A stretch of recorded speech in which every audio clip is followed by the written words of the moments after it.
So hey guys, this is your favorite fictional vortex. So in this video, we will see what if Naruto and Anko was a couple. But before we start, remember to subscribe and like this video. Now let's start. Chapter 1. Alright class, today we'll be doing spars. The entire class stood outside in the academy's large training ground, the second LAR.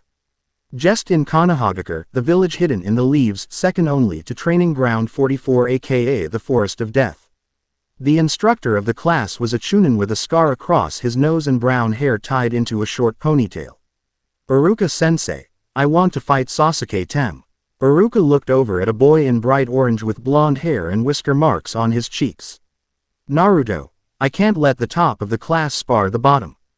Neither of them would gain from it. Yeah dope, you wouldn't stand a chance me, I'm an Uchiha. Naruto glared at a boy with black hair and eyes, wearing a blue shirt and white shorts. If you're so sure, why don't you just try it asshole? Sasuke just snorted. Naruto, watch your language. The blonde didn't reply to Iruka. What the matter Tem, you scared you might lose? The blonde and pink-haired girls that stood behind to Sasuke started to shriek. Don't talk to Sasuke-kun like that dope. Will you two just shut up? I'll talk to the Tem however I want to. Everyone was shocked at this because Naruto would usually be trying to get a date from the pink-haired girl, Sakura. Sasuke just smirked and walked out further into the training ground. Naruto's face was unreadable as he took his place across from him. Let's start already. Iruka just shook his head, but inside he was worried for the blonde. I hope you know what you've gotten yourself into Naruto.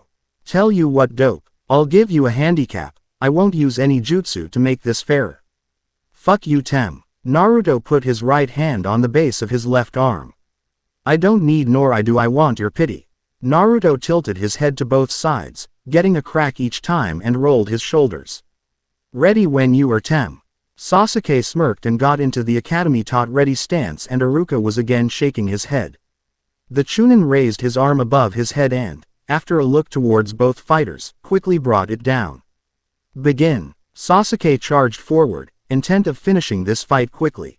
He swung his fist towards Naruto's face, but Naruto grabbed it with his right hand and used his shock to land a strong kick to the ribs beneath it. Naruto released the arm and swung his right at the side of Sasuke's head, only to have him duck and get his feet kick out from under him. As he landed, he rolled backward into a crouch before standing again to face the smirking Sasuke. Give it up dope, you don't stand a chance against me. Naruto didn't say a word, he just charged toward his opponent with speeds unheard of for the blonde. Again Sasuke's shock gave him the opening he needed and said boy found Naruto's right fist implanted in his gut. Naruto removed his fist and delivered a spin kick to the side of his head, sending him crashing to the ground. The Uchiha pushed himself back to his feet and glared at Naruto, who in the midst of the fight found himself between Sasuke and the rest of the class. I'm an Uchiha. You can't beat me. Sasuke started running through hand signs. Kaden. Gokaku no Jutsu. Fire release. Great fireball technique. A large fireball shot from his mouth heading straight towards Naruto and the rest of the class. Iruka was wide-eyed. He never imagined that Sasuke would take it this far. The class was screaming as they tried to get out of the way. Naruto took a quick look over his shoulder before running straight at the fireball. His left arm was brightly glowing blue. When he got close enough he stuck his left hand out and planted his feet solidly. The fireball collided with his hand and chakra started shooting off towards the sides of his hand, forming a bullet shape around him. Even though he had come in contact with the fireball, he hadn't stopped it, only slowed it, and it was pushing him back, leaving trenches from his feet. As much as he tried, he couldn't stop it. But he had bought enough time for everyone to get out of the way, everyone except him that is. The chakra around him grew closer and closer to his shoulder till it finally gave out and the ball hit him causing an explosion. As the air started to clear, Naruto fell face first to the ground. His body had more smoke raising from it, and most of his clothes were gone. His pants had become a pair of holy shorts, but the rest was basically all gone save a few scraps here and there. Sasuke's smirk just widened. I told him he couldn't beat me. The next thing he knew, a very irate Iruka had knocked him to the ground. You arrogant little bastard, If he hadn't taken that hit you might have killed half the class. I don't care if you're the last Uchiha, you should know better than to put your classmates in harm's way. But Iruka-sensei, it's the dope's fault, he shouldn't have thought he could beat Sasuke-kun. Shut it Haruno, you are one of the ones that Naruto protected. Iruka turned his back on them and started towards where Naruto now laid. The first thing he noticed that saddened him greatly were the scars all the way down his back and arm. Iruka stopped and stared at the boy, his eyes glistening with tears threatening to fall. Naruto's left arm was missing from just below his shoulder. Iruka quickly rushed to the boy's side and turned him over. His front was just as bad as his back, if not worse. He examined the boy's left shoulder and was shocked to see that it seemed to have been missing for some time. But how could that be? He had had it when he came to class. Iruka glanced down at the boy's stomach to see a circle around his navel free of scars. By now a few students had made their way over to them and they were all horrified at what they saw. Some of them started to whisper amongst themselves. Did Sasuke do all that? No way. He barely touched him and neither used weapons. What about the giant fireball when it exploded? I don't think so. Those scars look pretty old. But he didn't have any on his face earlier. At this Iruka tore his gaze from Naruto's stomach and looked at the boy's face. There were 5 scars there as well. One went from his hairline across his right eye and through 2 whiskers on his right cheek. A second started at his jaw, went through all 3 whiskers, and ended just below his left eye, while another went diagonally across the bridge of his nose and crossed them both slightly. A short one went up towards his hair from the outside edge of his left eyebrow and another that was half an eye. Long that went outward at an upwards angle from the right corner of his mouth. Iruka-sensei. Iruka looked up and saw that the entire class had now gathered around the unconscious boy, and that then most of Sasuke's fangirls had tears in their eyes. Iruka-sensei, what happened to him? He looked down at the boy sadly. I don't know. As he spoke the blonde started to stir and as he opened his eyes, everything except his clothes returned to how he had looked when he first walked into class that morning. Naruto, said blonde cut off Iruka. Is everyone alright Iruka-sensei? They're fine thanks to you. But what about you Naruto? Naruto just smiled. I'm fine Iruka-sensei. Iruka frowned. What happened to your left arm? Naruto's smile faded and he stood up before walking away. Iruka grabbed his arm. Naruto, we should at least take you to the hospital. Naruto jerked his arm out of Iruka's hold, his eyes, filled with unrestrained malice, locking with Iruka's. I'm fine. Naruto saw the hurt in Iruka's eyes and spoke in a sad tone. I'm going home, I'll see you tomorrow. Iruka watched him walk a ways away before turning back to the class. That will be all for today, I'm afraid I have to have a chat with the Hokage. You should all head home, I'll see you all tomorrow morning for class. With that said, he disappeared in a puff of smoke, reappearing in front of the Hokage's desk. What happened to Naruto? The Hokage started to panic. What do you mean I saw him just this morning? Didn't he show up at the academy?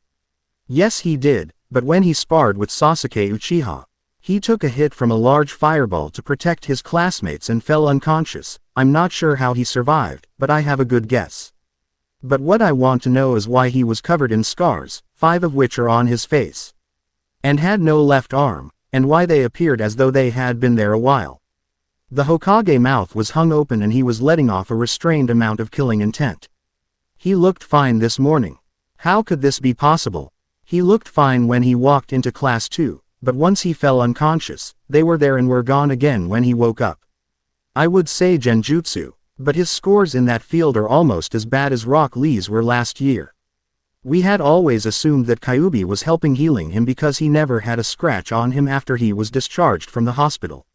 I'll need to speak with him about this. I already tried. He doesn't want to talk about it, and as stubborn as he is, I doubt you or anyone for that matter would be able to make him. But for me to help him I must know. That's the problem. You can't help him. Every time you try, the council interferes, and things get worse. If you try to give him protection, he'll refuse and we don't know for certain who can and cannot be trusted. The aged Hokage sighed. What do you suggest Iruka? I suggest, and I can't believe I'm saying this, that we tell him the truth about everything. The Hokage paled. I don't know how he'll react, but after all he's been through, he deserves to know. The old man sighed. You may be right, but I would still like to know how this has happened. If only to ensure it doesn't happen again. He may never tell us what happened, and unless they have 100% guarantee that they won't be punished for it, the assailants won't come forward. And even if you do give them that, we would probably have every villager that hates him in here telling us different stories, so we still wouldn't know which one was true. I agree, so we'll just have to persuade him into telling us. I'm sure an all-he-can-eat meal of ramen will be more than enough. Sarutobi smiled widely. This time it was Iruka who paled. Are you buying, B? Because I'm not sure I could do that and have enough left to live on. The Hokage smiles dimmed as he nodded. That being decided, I'm not entirely sure that will get him to talk. Iruka sadly looked towards the ground. A fact that didn't go unnoticed by the Hokage. He snapped at me when I asked him, and his eyes, I've never seen him like that. The malice I saw in them could rival the amount the villagers feel towards him, maybe even Kyuubi's itself. Sarutobi's eyes saddened as well. Can't say I blame him. I have found myself wondering if Minato made the right choice more than once. It must be harder for him. Not know why they hate him. Iruka, although shocked this had come from the leader of the village, couldn't help but agree with his statement. We should go speak with him. Iruka nodded and they both disappeared in twin puffs of smoke. Naruto sat on his bed with his back against the wall, his hand resting on his left bicep. How could I have been so stupid? One damn fireball, LL, and all my hard work goes out the fucking window. Damn that Uchiha bastard, attacking me with that jutsu while I was in front of the rest of the class, though I will admit it was more powerful than I thought it would be. He let the genjutsu fall around him, revealing his true appearance, and looked down at his left arm. It had become almost transparent and was dark blue in color. He moved each finger individually into a fist before quickly opening and closing it again. He replaced the genjutsu when he felt 2 chakra signatures appear outside his house. He quickly made it to the door before they had a chance to knock. He could tell by the look on their faces that they were surprised. If you're coming in, come in, I want to get this over with. He walked into the kitchen of his small apartment, where he heard the door close and the sound of them sitting down on his worn-out couch. Do you want something to drink? Out in the living room, if it could be called that, Sarutobi and Iruka were looking around his dismal dwelling. Tea please. They were answered by the sound of running water before Naruto entered the room. The water is boiling, so I take it Iruka-sensei told you what happened. Yes he did, and there are a few questions that I need you to answer. First, what happened and why you didn't tell me?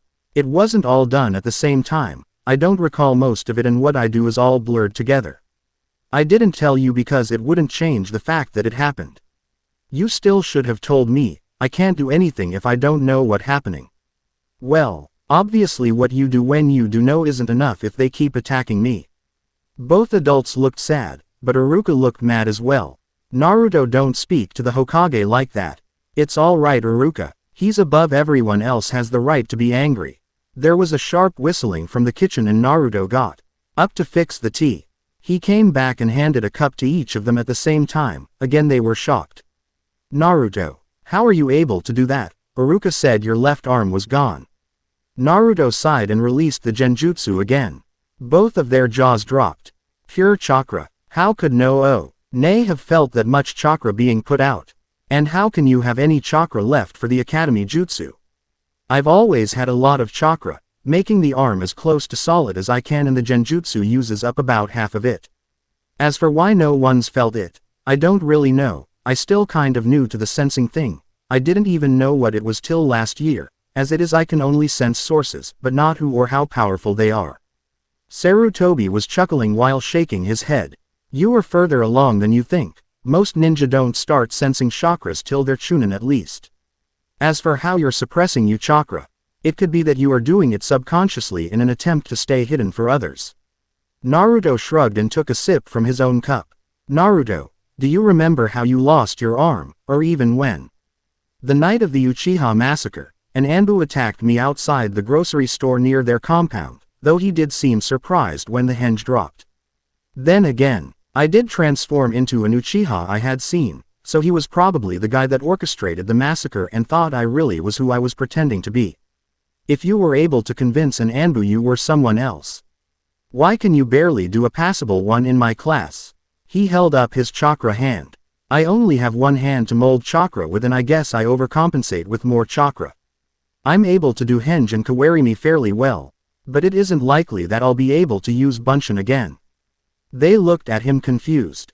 This arm takes a lot of chakra just to make it so I can use it, but it also works as a control exercise because I have to keep its shape or the genjutsu won't work properly and just to move it. The problem is that while my control is going up, so is my chakra reserves, about twice as fast as my control. Basically even with my control going up, you have too much chakra to control. Naruto nodded. Iruka looked like he was lost deep in thought when he spoke. Naruto, if you were able to use the chakra arm physically, why did you only use your right arm in your spar with Sasuke? I'd rather lose using only my right arm than win because my chakra increases the damage done by my left. Especially against him. Sarutobi smiled inwardly. He's already starting to sense chakra. He even stumbled upon the basis of Tsunade's super strength, and he's not even a genin. Now what are you really here for? They both looked shocked by his question.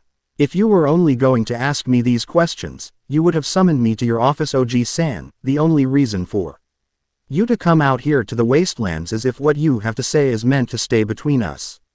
So what is it? Both adults looked at each other hoping the other would start, but then the Hokage sighed. I was hoping not to have to tell you this till you were a chunin, but after all I've learned today, I don't think I can afford to wait anymore.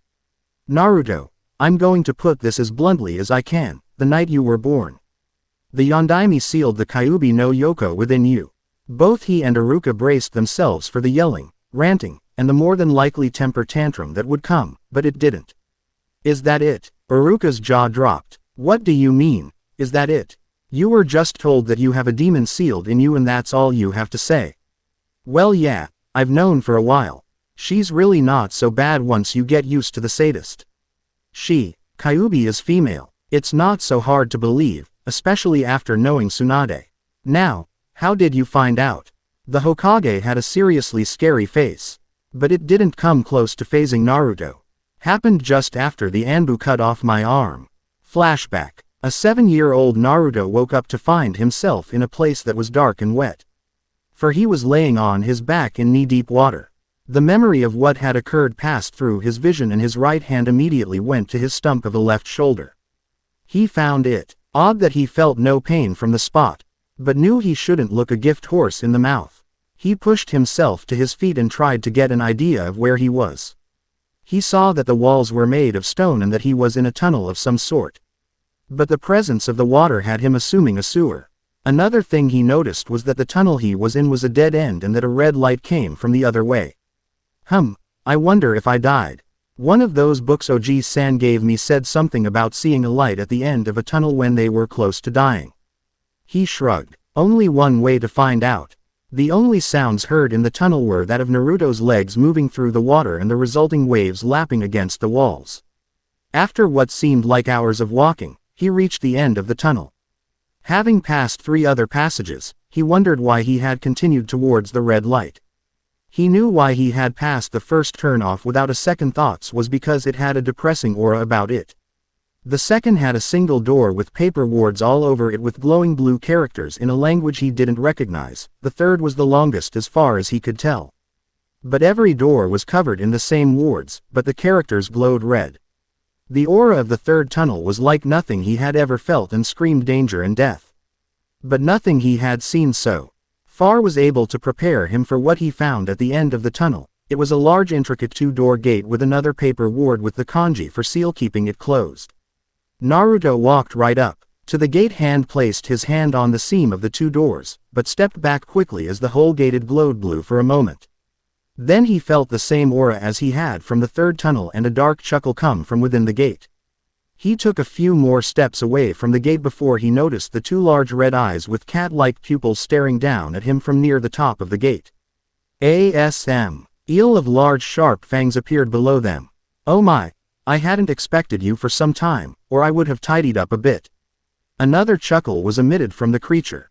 So what brings my jailer to my lowly abode? Jailer, what are you talking about? Who are you? The smile stretched even farther.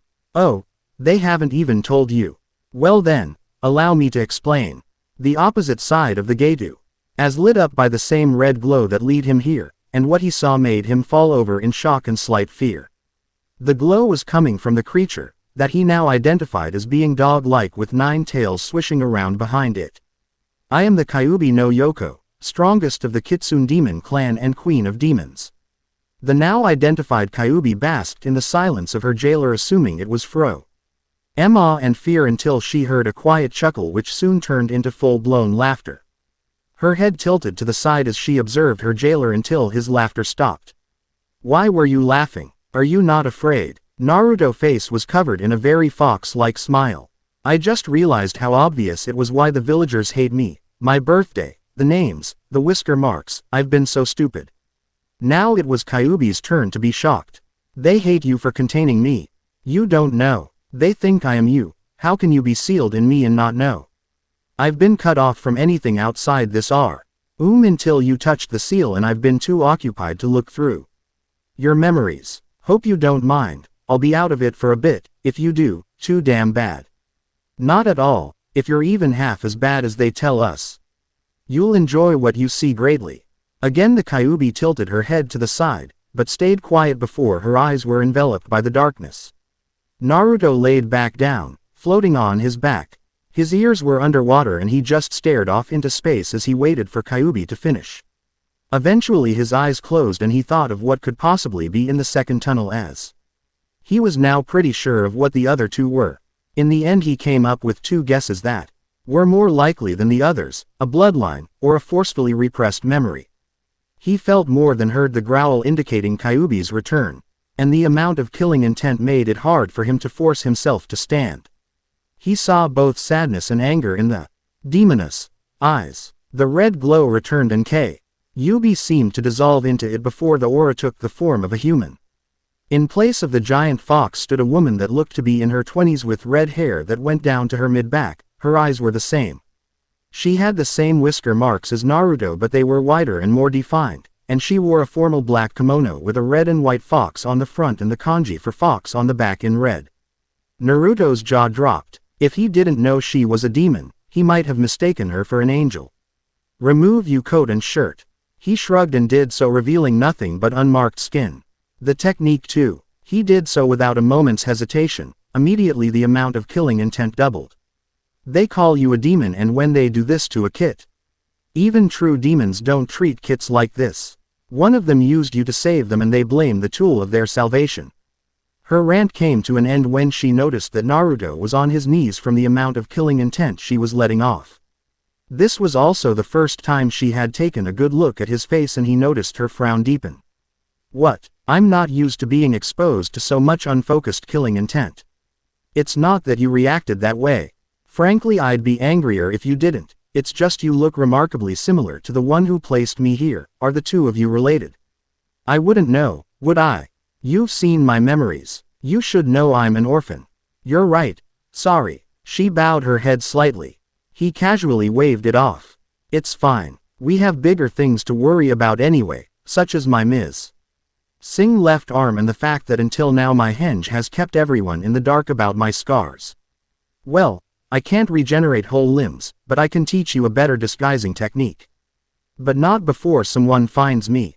That's where you're wrong. The one who put me here seems to have wanted me to suffer for longer than your pitiful mortal life can last, so time progresses slower here than out there. From what I can tell, it's only been a few seconds since your arm was cut off. Your body hasn't even hit the ground yet. So if I train in here, I'd become stronger faster. Only when it comes to chakra control and jutsu, as you humans call them, your physical body will gain nothing. If I were to teach you a fighting style, in order for you to gain the muscle memory you would have to train out there as well before you could advance any further. Okay, what do I do first? You have a large amount of chakra, but nowhere near enough control to use the technique I want to teach you, so you'll start there. Chapter 2. Okay, what do I do first? You have a large amount of chakra, but nowhere near enough control to use the technique I want to teach you, so you'll start there. Kyuubi sighed quietly. Normally you would be taught to walk up walls and such first. But due to the amount of water on the floor, it would be incredibly difficult for you to do so, so instead you will learn to walk on water first. Then wall climbing should be rather easy, but switching from one to the other will be harder. How do I do it? You push chakra out of your feet until you on top of the water, then move around. Constantly putting out chakra, but you have to adjust the output for added weight and depth of the water. I won't add any weight yet, but once you get it down I will so you can ge. Used to adjusting the output before you start wall climbing. I want for you to be able to do both skills without really having to think about it. You'll have to learn as fast as possible though. The one that attacked you might still be out there, but they seemed surprised when you technique dropped. So you think they may have attacked because of who I looked like, not who I am. If that's true, chances are they'll take me to the hospital or OG-san. Then again, if this was an act of personal revenge, they wouldn't, or they'd have to explain why they attacked and more than likely be imprisoned, if not executed. Exactly. We have no way of knowing that they won't just leave you where you are, but I'm already working on closing the wound so you won't die of blood loss. Now you should get to work. Naruto nodded and started channeling chakra into of his feet. The result was astounding. Instead of pushing him to the top of the water was pushed outwards from his feet in a 3-foot circle. He shook his head and stopped the flow of chakra, causing the water to rush to fill the space. I guess I should have elaborated more. You have to push it out of the bottom of your feet. Oh, and for some reason, the floor of the room is built like a shallow bowl, so the middle is deeper than the outsides. Alright, thanks. There was a faint glow of blue beneath the water and slowly Naruto began to rise out of the water. Once he got on top of the water, he was doing fine until he tried to take a step, which caused him to shift his concentration and fall back in. Neither said a word till he was able to walk easily. Then it was to see if he could keep his concentration while doing something that kept his mind busy. Hey Kyuubi, what's your real name? What makes you think Kyuubi isn't my real name? It's just that it seems strange. I mean, sure you have 9 tails, but the book in OG-san office said the demons had to gain their tails, and had names for all of the other Biju except you. Like the Ikebis as Shukaku and the Hachibis as Yamada no Orochi. No human should know so much about demons, let alone their names. She paused a moment. Except maybe Shukaku. That insane Tanuki probably shouted it out every time he went on a killing spree. Demons do not give out their names lightly, not even to other demons, most only give it to someone they have the utmost respect for. Which is why no one knows mine. For a single human to know the names of even 2 of the Biju is an honor, but to know 8 of the 9 should be all but impossible, unless they learned them through others. Has anyone ever come close to earning yours? Through I hate to say it, if both your Yondaime and I had come out of that battle, I would have considered telling him. He was willing to endure eternal torment to save his people, but after seeing how they've treated you, I can't imagine a reason as to why. Will you tell me? He heard her chuckle. Maybe someday. For now Kyuubi will be fine. Alright, so, this technique you're going to teach me, how am I supposed to use it if I can't use hand signs? This technique is nothing like those you're used to. Think of it as a simpler version of the one you were using before, but harder to detect and lift. It will still dissipate if you fall unconscious, but unlike the one you already know, you don't need hand seals cause you're not just coating yourself in chakra, instead it's like taking a blanket of chakra and throwing it over yourself. It also takes conscious thought to keep it up, just like water walking. Instead of it staying up till the chakra used is gone or you drop it. But just like water walking, you can make it so you do it without really thinking. What about my left arm? What will fill the space and give it the right shape? That's the reason why it requires conscious thought and your need for better chakra control to use it. You have to keep a constant image of what the cover looks like in your mind. The arm will also be hollow and through the use of your chakra, you'll be able to move it, but that's it, it would otherwise be like your Bunshin technique. Flashback end. Naruto nodded. When he mentioned Kyuubi's question about him and the Yondaime being related, that the Sandame's hand fidgeted, but didn't say anything and just continued. It took 5 days to get water walking down, another 3 for wall climbing. 4 more to get the technique down, and I spent another 4 trying to relearn the Bunshin, Henge, and Kawarimi. It turned out that only 6 minutes passed. He was eyeing Sarutobi discreetly, but averted his attention when Iruka spoke. So when did you, I'm not sure if learn is the right word to use, but when did you learn to make a new arm with chakra? When I was working on the bunshin. I figured that since it was only an illusion anyway, I'd try to form it with a left arm. Anyway, as I was trying to make an outline of my body with chakra, I noticed the chakra was stopping at the shoulder, so I pushed harder, and once it finally did form the arm, it was visible, but still transparent. When Kyubi saw it, she told me of the advantages it could have as a control exercise, and that if I used enough chakra it could potentially be a functional replacement. At first I just stuck to the illusion to get around, and experimented with the arm when I was here. Until I could keep it and the illusion stable. I found out the enhanced power by accident. I had completely forgotten that it was chakra, so I when hit one of the training posts, the wood shattered. It caused quite a ruckus too, so I took off as fast as I could before anyone showed up. Iruka smiled slightly before looking at the clock. Sorry Naruto, but I'm afraid I have to get going. I still have tomorrow's lesson to plan. I'll see you in class. In a puff of smoke, the chair he had been occupying was vacant. Sarutobi stood up with a smile. I appreciate you telling us, Naruto, and thank you for the tea. But I'm afraid I have to be getting back as well. My paperwork has probably tripled by now. I swear, it reproduces faster than rabbits. He started for the door, but was frozen in his tracks by a single sentence. She was right, wasn't she? The Sandaime turned back to see that the illusion was back up and that Naruto was staring down at his cup. He was an orphan with no siblings. So that would make him my father, wouldn't it, Oji-san? Naruto, Oji-san, I can understand not telling the populace. If word reached his enemies, they would try to kill me, or kidnap me if they knew about Kyubi. Hell, I can understand not telling me because of how I acted, but you could have at least told me about my mother. Unless, Naruto looked towards the Hokage, but his hat hid his eyes from view. And Naruto went back to staring at his now empty cup. She abandoned me. That's what we are forced to assume. No one saw anyone enter or leave her hospital room except you and Minato. But Kushina and your older sister were there when he came to get you and gone when it was over.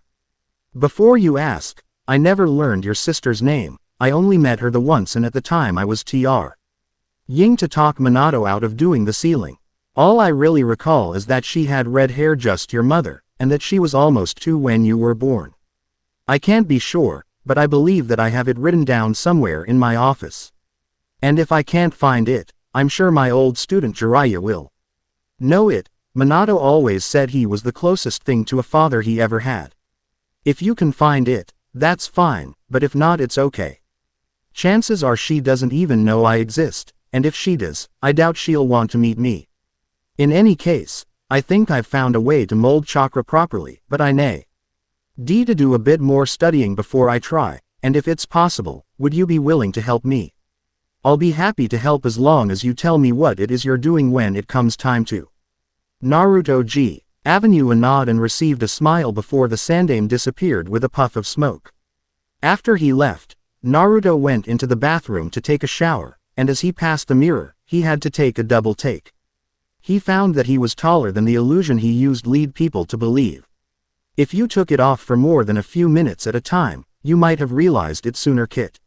So you still plan to go through with it? Once I can get the mixture right, yes. It may be the only way I'll be able to properly mold chakra again. He started to undress, but stopped when his shirt was at his neck. Kyubi, I'm cutting the link for a while. He heard a light chuckling within his mind. It's not like I haven't seen it all before, Kit. I don't care, it's just too weird, even for us. He severed the mental link before continuing towards his shower. He walked out of the bathroom in a pair of boxers, towel draped over his shoulders, and his genjutsu still down. I may not drop the illusion, but that doesn't mean I have to keep up the act. It's about damn time you stopped acting the part of an idiot, Kit. Why you ever started is beyond me. Think about it, if they knew how strong I was back then.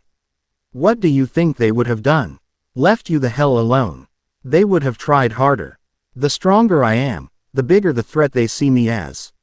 The only reason I'm going to show Now is because it would take a Jonin or higher ninja to get the drop on me. Why would you think they'd leave me alone? If they truly believed that you are me, then why would they attack you and give you even more reason to want to destroy them? Even if they thought you were merely biding your time, they would be kissing ass to try to change your mind, and they would know that, if you were me, they couldn't kill you if they wanted to. People are ignorant. They'll feel better as long as someone is punished. He threw the towel into a basket by the door and flopped onto his bed. He placed his arm behind his head and closed his eyes. Once again he found himself within the confines of his mind. Over the years things had changed. Instead of the sewer it was now woodlands. The walls of the tunnels were formed from tree trunks. He walked slowly through the tunnel, stopping at the second turn-off. On the ground in front of the door laid several of the seal tags, but there were still 5 still on the door. He placed his left hand on one of the remaining tags and the kanji's glow started to brighten, but then disappeared. At the same time, his hand disappeared as well. The tag fell to the ground to join the others. Only a few more, and then I'll find out what's behind this door. He continued his trek down the tunnel and stood before Kyuubi's cage, waiting for her to appear. Are you sure you should open that door, Kit? If you were right about it being a repressed memory, then there's probably a good reason for it being so. It could be why you don't remember most of the beatings you've had. Or what happened the night I was sealed. The possibilities are endless, and a large few involve your mother. I can't run from my past, and I'm not naive enough to try. It could show my mother or Oji-san trying to strangle me as a baby, or my father trying to stab me with a kunai before he died. Like you said, it could be anything, but I won't know till I open it. Whatever is in there, I'm going to have to face sooner or later. The first seal fell off on its own. Remember. I remember. I just want to make sure you're ready for the possible mental and emotional damage whatever you see in there could inflict. You have nothing to worry about, Kyuubi. I'll face whatever's in there, and I'll go on like I always have. That's what I'm afraid of. He's spent years behind his mask, unwilling, or maybe even unable to show his true emotions. If things continue the way they have, they'll be gone. I have a feeling whatever is behind that door will decide the direction his life will take. Have you been able to determine the equivalent of my chakra to your yokai? I believe so. For the amount you'll need, I'd said roughly your whole arm of chakra to your whole hand coated in yokai. It's a lot more potent than I thought. You will not be trying tonight. You've already used 2 arms worth of chakra, another and it will leave you almost completely drained. Even with me helping to restore the chakra, you'd be out for at least a day, and by then it would be worthless. Alright, I'll check the amount tomorrow after class, and if any adjustments need to be made, I'd say we'll have the correct balance by the end of the week. Naruto heard some snickering within the darkness of the cage. Provided you don't overdo it like you usually do. I want you to relax tonight. That means no training, understand? Naruto rolled his eyes. Yes, Ka-san. After he said it, neither noticed the other stiffen for a moment before Naruto faded from his mindscape. As soon as he opened his eyes, he sat up and cut off the mental link to Kyuubi.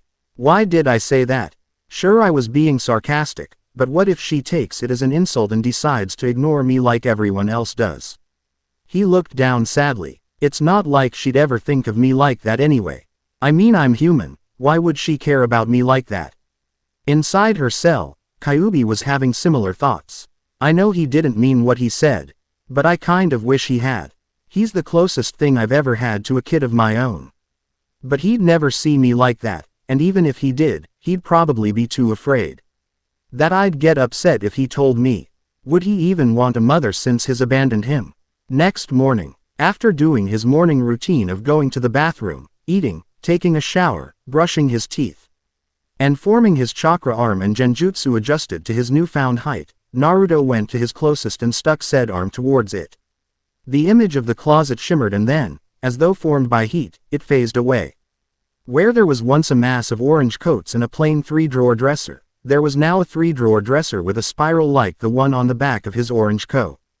Etched in the middle of the middle drawer. On top of the dresser were a kunai and a shuriken pouch, 4 rolls of white wraps, and a black cotton wove sleeve with 3 straps of brown leather sewn on. The longest started near the bottom of the top opening and circled to the other side of the opening at the same spot. The other two started near the top of the same opening and connected to the bottom strap at an angle. I'm just hoping it fits, who knows how much I've grown in 8 months. Did you place the seal on everything like I told you? Naruto let out an exasperated sigh. Yes. Then you have nothing to worry about. That seal will adapt the article of clothing to your body. All you do is put a little chakra into the seal and it will do the rest. How do you know everything you've shown me? Kid, please. I've been around for hundreds of thousands years. What did you think I did with my time? You mean besides being a walking natural disaster? He heard her chuckle slightly and smiled. I figured you just slept a lot. Kyuubi snorted. Only you would consider sleeping a reasonable way to pass a large quantity of time, though I do admit to sleeping a century away here and there. Now you had better get ready or you'll be late for class. He sent a pulse of chakra into his closet, activating all of the seals, and then went into the middle drawer. He pulled out a fishnet t-shirt and a pair of dark blue pants that he wrapped from the middle of his shin to his ankle and attached his shuriken and kunai pouches. He then slipped his real arm into the detached sleeve, the straps going over and under his shoulder and across his chest. Over this went the Anbu armor and then finally the coat with the bottom 4 buttons holding it closed. He walked away from the close Chi while reapplying the genjutsu, and he patted the 3 scroll pockets.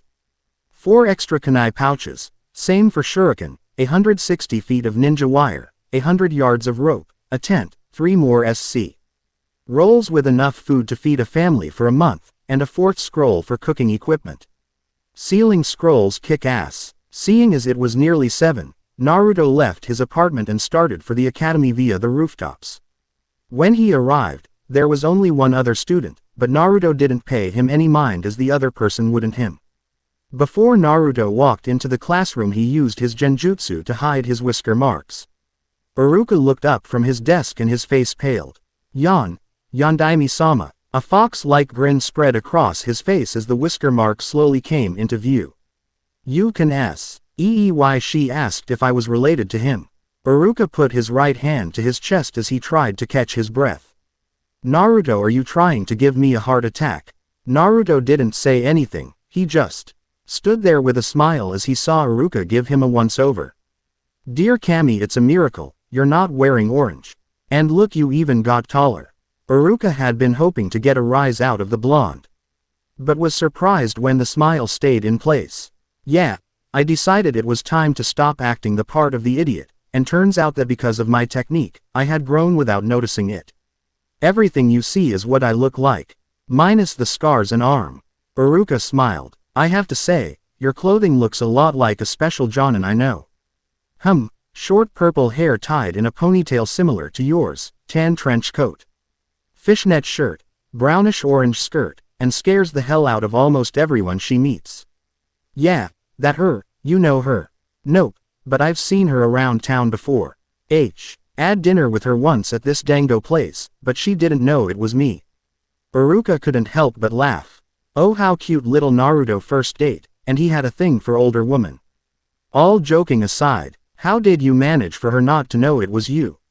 An evil smile appeared on his face, one Iruka knew all too well. The same way you didn't know I was sitting next to you on your first date with a Yamane-chan. Iruka's tan face paled again, but made the blush stand out of his features. You didn't tell Chuki, did you? Didn't have to, he already knew. In fact, he was the one who asked me to follow the two of you. Even gave me money for the meal. I told him I would, but that he didn't have to worry since it was you. Afterwards I told him what happened, and joked about if the two of you got married I might be able to get some free ramen. He saw that Iruka's blush now rivaled Hinata's. I seem to remember him also saying he'd prefer you as a son-in-law over any of the males that have tried to court her. Yeah, but he likes Iruka-sensei. When he go to the stand, I'm usually with him, and when I am, Chuki Ojii-san makes a lot of money, usually Iruka-sensei's.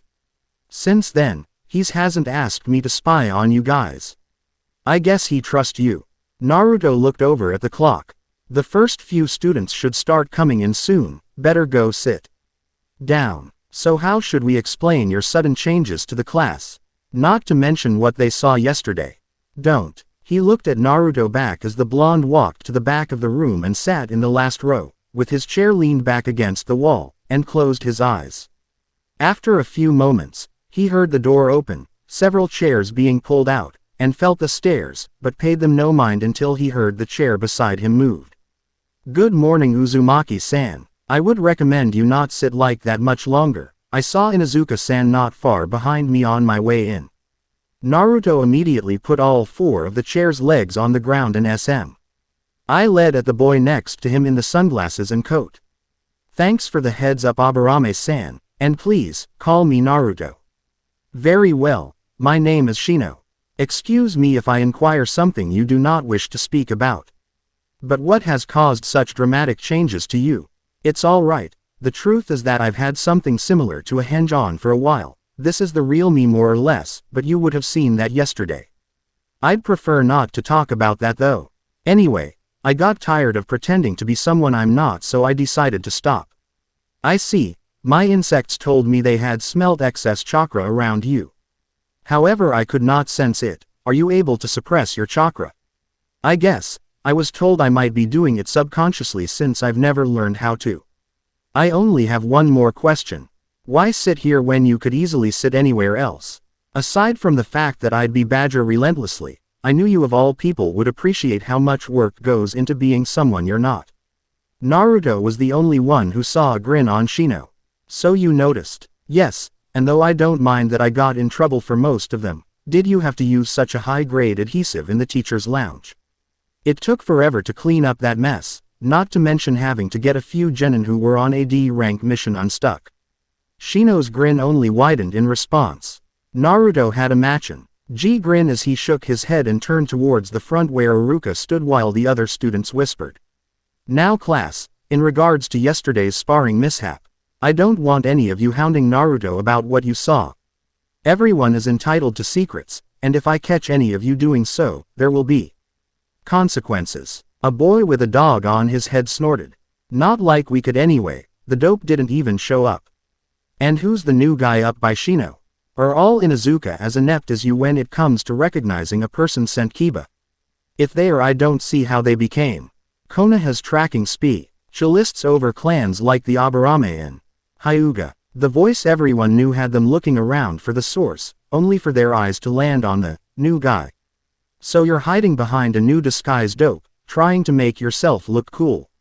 Quote, "You're welcome to try to dispel it, dog breath. You all are. You can all try at the same time if you want, it doesn't matter to me." "Then why are you using it?" Naruto looked at the speaker. A fangirl from the front row. "Like Iruka-sensei said, we all have our secrets, some just hide them better than most. So dog breath, what are you waiting for? Try and dispel it." Naruto watched as Kiba put his hands into the seal, along with almost everyone in the class. Only Sasuke, Hinata, Shino, and Shikamaru didn't, the last because he was sleeping.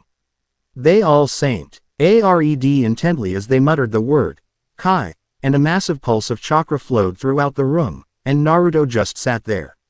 Nothing had changed about his appearance in the slightest. "You finished? 'Cause I think Iruka-sensei's getting impatient." Sure enough, Iruka was standing at the front of the room, his head looking about ready to explode. "Thank you, Naruto. Now if that quite enough, let's start today's lesson." Chapter 3. The week went by fast and found Naruto standing in front of the Hokage. "Hello Naruto, what can I do for you today?" "It concerns what we talked about earlier this week." Sarutobi held up his hand to signal Naruto to wait, before running through a sequence of hand seals and coating the office walls with his chakra.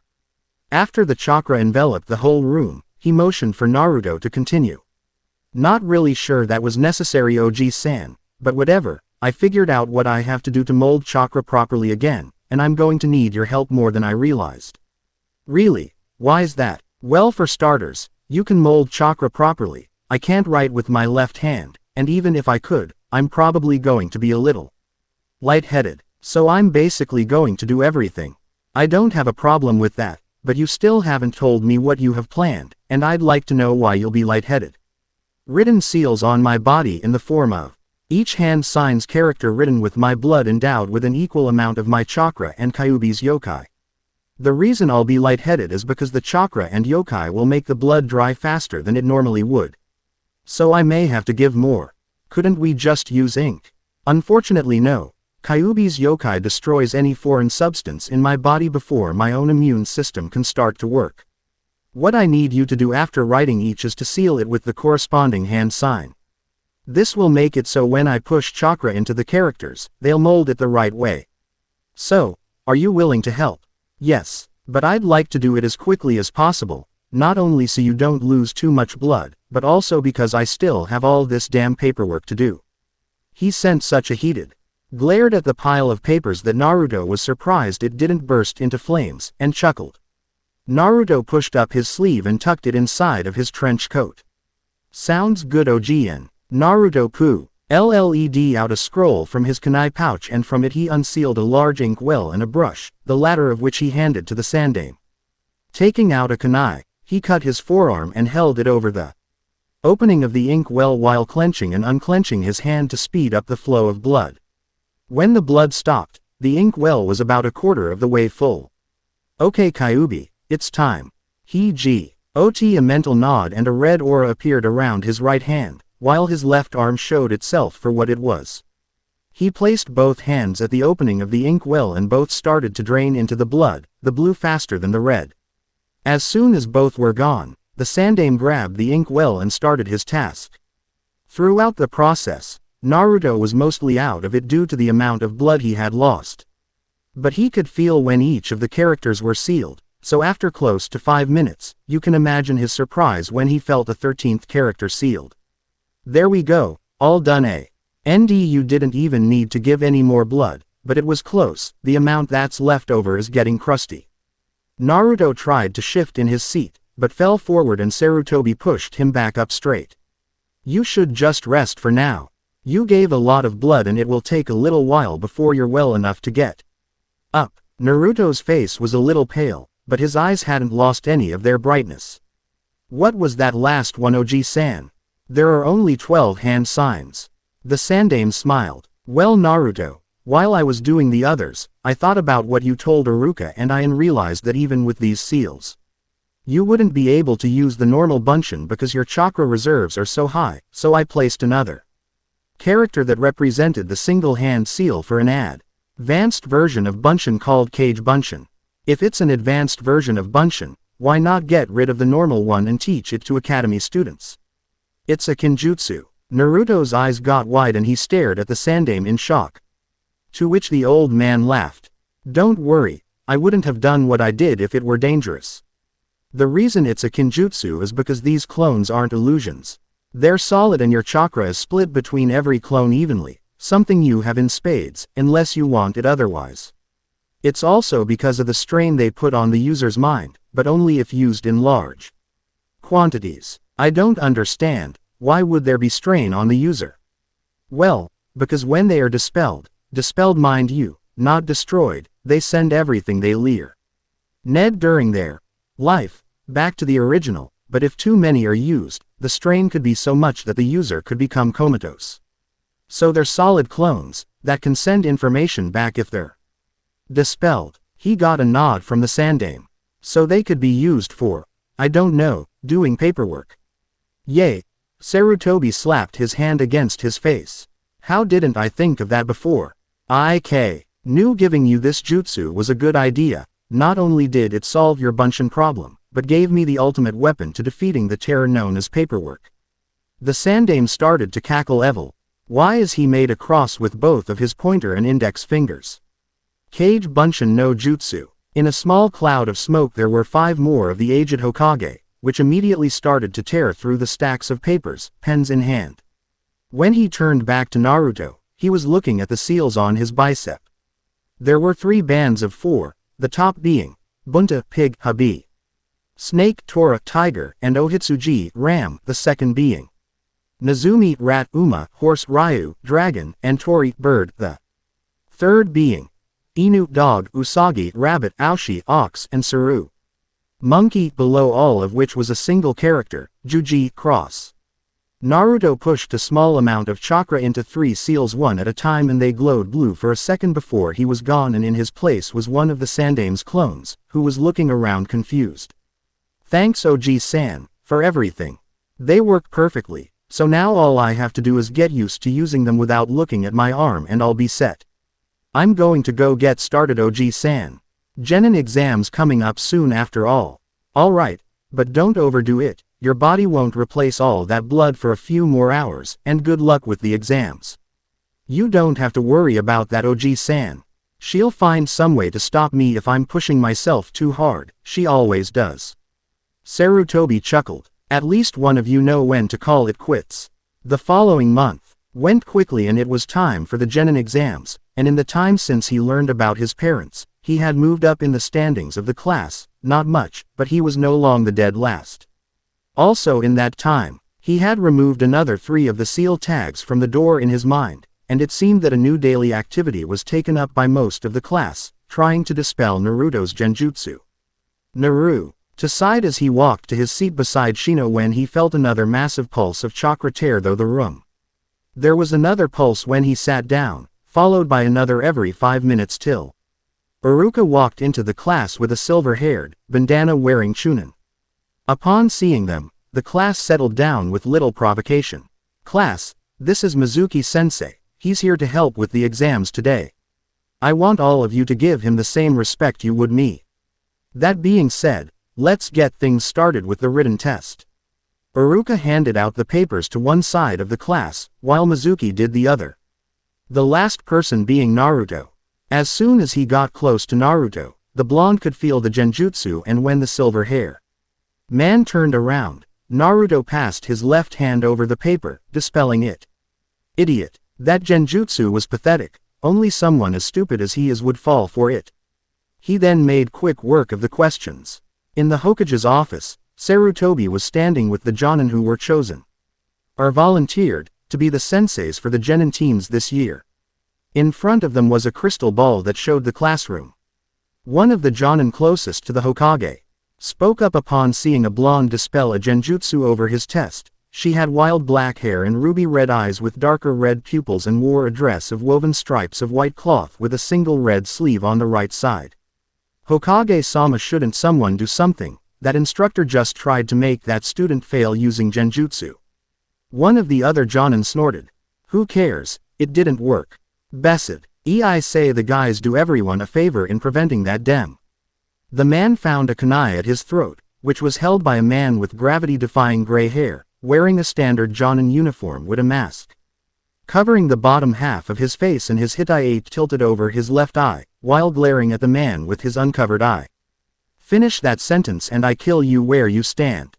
That's enough, Kakashi. The man now known as Kakashi nodded his head to the old man and removed the kunai from the now smirking man's neck. And you? The man looked towards the Hokage only to receive a glare and killing intent to make him drop to his knees. If you ever refer to Naruto in such a way again, you will find yourself stripped of your rank and in a cell getting a visit from Ibiki. He then focused it on everyone in the room. And that goes for all of you as well. He received a stuttered, yes sir, and then like it never happened the killing intent vanished. Sarutobi smiled and said in a cheerful voice. Good, now let's get back to why we are here. After the written test, the students were taken outside for the weapons and taijutsu portion of the exam. Currently they were standing in front of the target range. Listen up class, in this part of the exam, you will be given 5 kunai and 5 shuriken. To pass you need at least 90 points. On the round targets, a bullseye is worth 10 points. The inner ring worth 5, and the outer ring worth 1. There are 4 of these targets. On the human-shaped targets, neck is 15 points, the head 10, the chest 5 and anywhere else is 1. There are 6 of these kinds of targets, 2 of which will be moving. Altogether, you could get 130 points, but it's not likely, only having been accomplished by 3 people, Orochimaru of the Sannin, Kakashi Hatake, and the most recent being Itachi Uchiha. Shino Aburame, you're up first. Nearly everyone passed, but almost everyone doing so just barely. In fact, there were only 4 that scored over 100 points. Shino had got 105, Hinata also gotten 105, Sakura got 102, and Sasuke had top score with 115. Naruto stepped up and Iruka was standing by with a clip broad to take down the numbers Mizuki called out. First were the round target with one positioned every 25 yards. Naruto took 4 of the kunai and threw them, getting a bullseye on each. As they moved on the second set of targets, Naruto took a glance at Mizuki. At least he's not stupid enough to lie when Iruka-sensei's there to verify. When told to begin on this set, he launched his final kunai at the furthest swinging target, and Mizuki called it a head. The first shuriken was sent at the second swinging target and was called a chest. The second shuriken, Naruto watched closely as he threw it at the furthest stationary target. He saw it hit the neck range, but was called a chest. He watched the next 2 hit the neck as well and were called a chest and head respectively. Naruto glared at the silver hair man. He's purposely trying to make me fail. Then an evil smile appeared on his lips. Fine, if he wants to play, I'll play. He held his last shuriken in his hand with his eyes closed. And if his right arm were visible, the people around him would have seen a kanji for Ohitsuji, ram, glowing blue. He threw the shuriken and it hit the closest target in the neck, but it didn't stop. It cut the head clean off and did the same to the other 3 stationary targets. Iruka's jaw was hanging open, along with almost everyone else who was watching. 60 points, bringing Naruto's final score to 135 points. Naruto smirked at Mizuki's shocked face and then realization that he'd have to replace the targets before the last person could go. In the Hokage's office, the old man and Kakashi were smirking alongside of Naruto, though they too were surprised at what he did. A man with spiky black hair and a short beard had his mouth wide open with a cigarette threatening to fall from his lips. One of the other Jonin was the first to speak. What was that? It was the beard man who answered instead of the Hokage. That was manipulation of wind chakra. But even if he does have that affinity, he should be able to use it with basic shuriken, or at all for that matter. The only person in this village that could train him in wind manipulation that I know of is me. And I've never met the kid. The female Jonin for earlier spoke up soon after he finished. This kid's just full of surprises, spotting and dispelling a genjutsu when his file says it's his worst subject.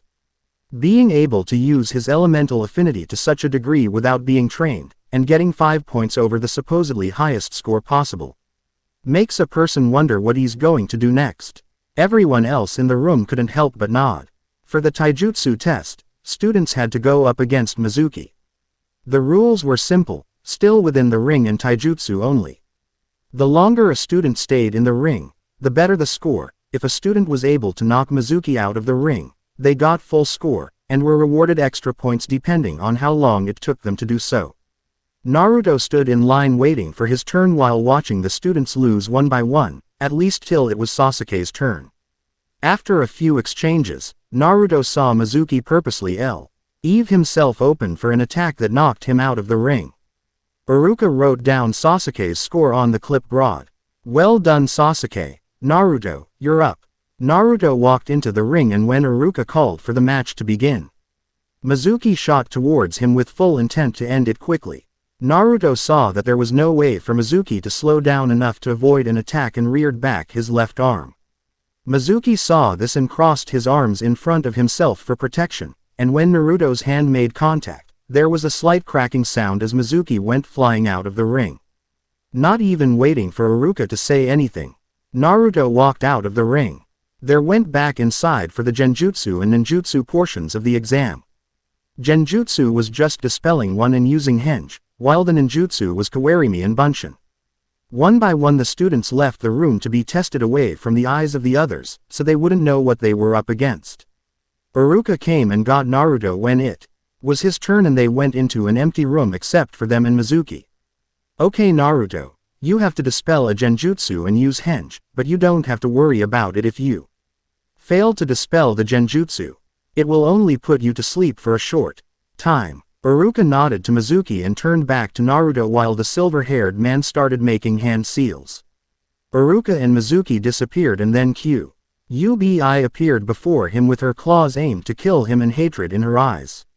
Naruto looked straight into her eyes knowing it wasn't real and let out a blast of chakra enough to dispel the illusion, knock both Chunin off their feet.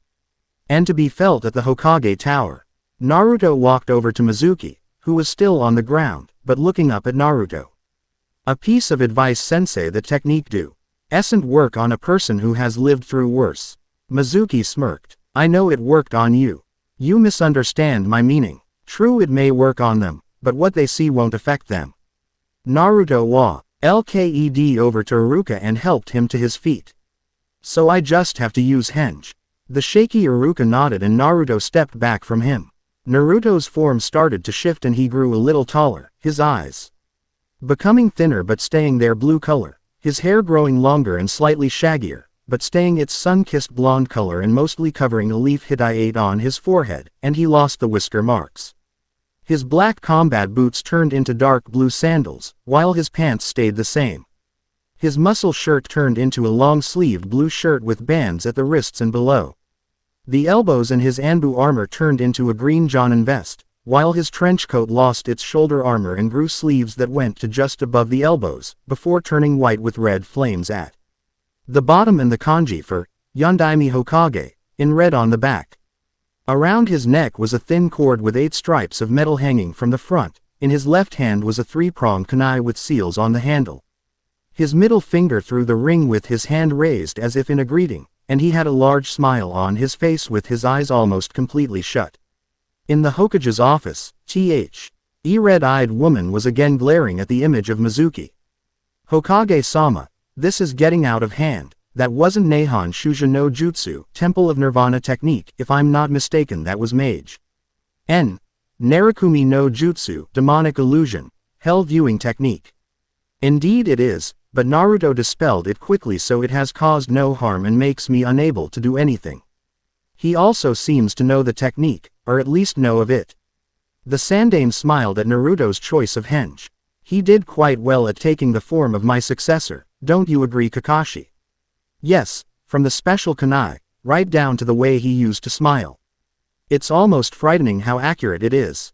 And even more so how similar the two of them look. Sir, what was that technique the boy did? I know it wasn't a henge, but I've never heard of anything even remotely similar to what I just saw. He hasn't named it because nothing seems to fit it. From what he told me, in order to keep its form he needs to keep a constant picture of what he wishes for it to look like, and as long as he does it will stay up till either he run out of chakra, becomes unconscious, or wants in down. Oh, and that it's both nearly impossible to detect unless the person knows what they're looking for, and that it's extremely hard to dispel. Another female Jonin snorted. Like an academy student could make a jutsu like that, the first part maybe.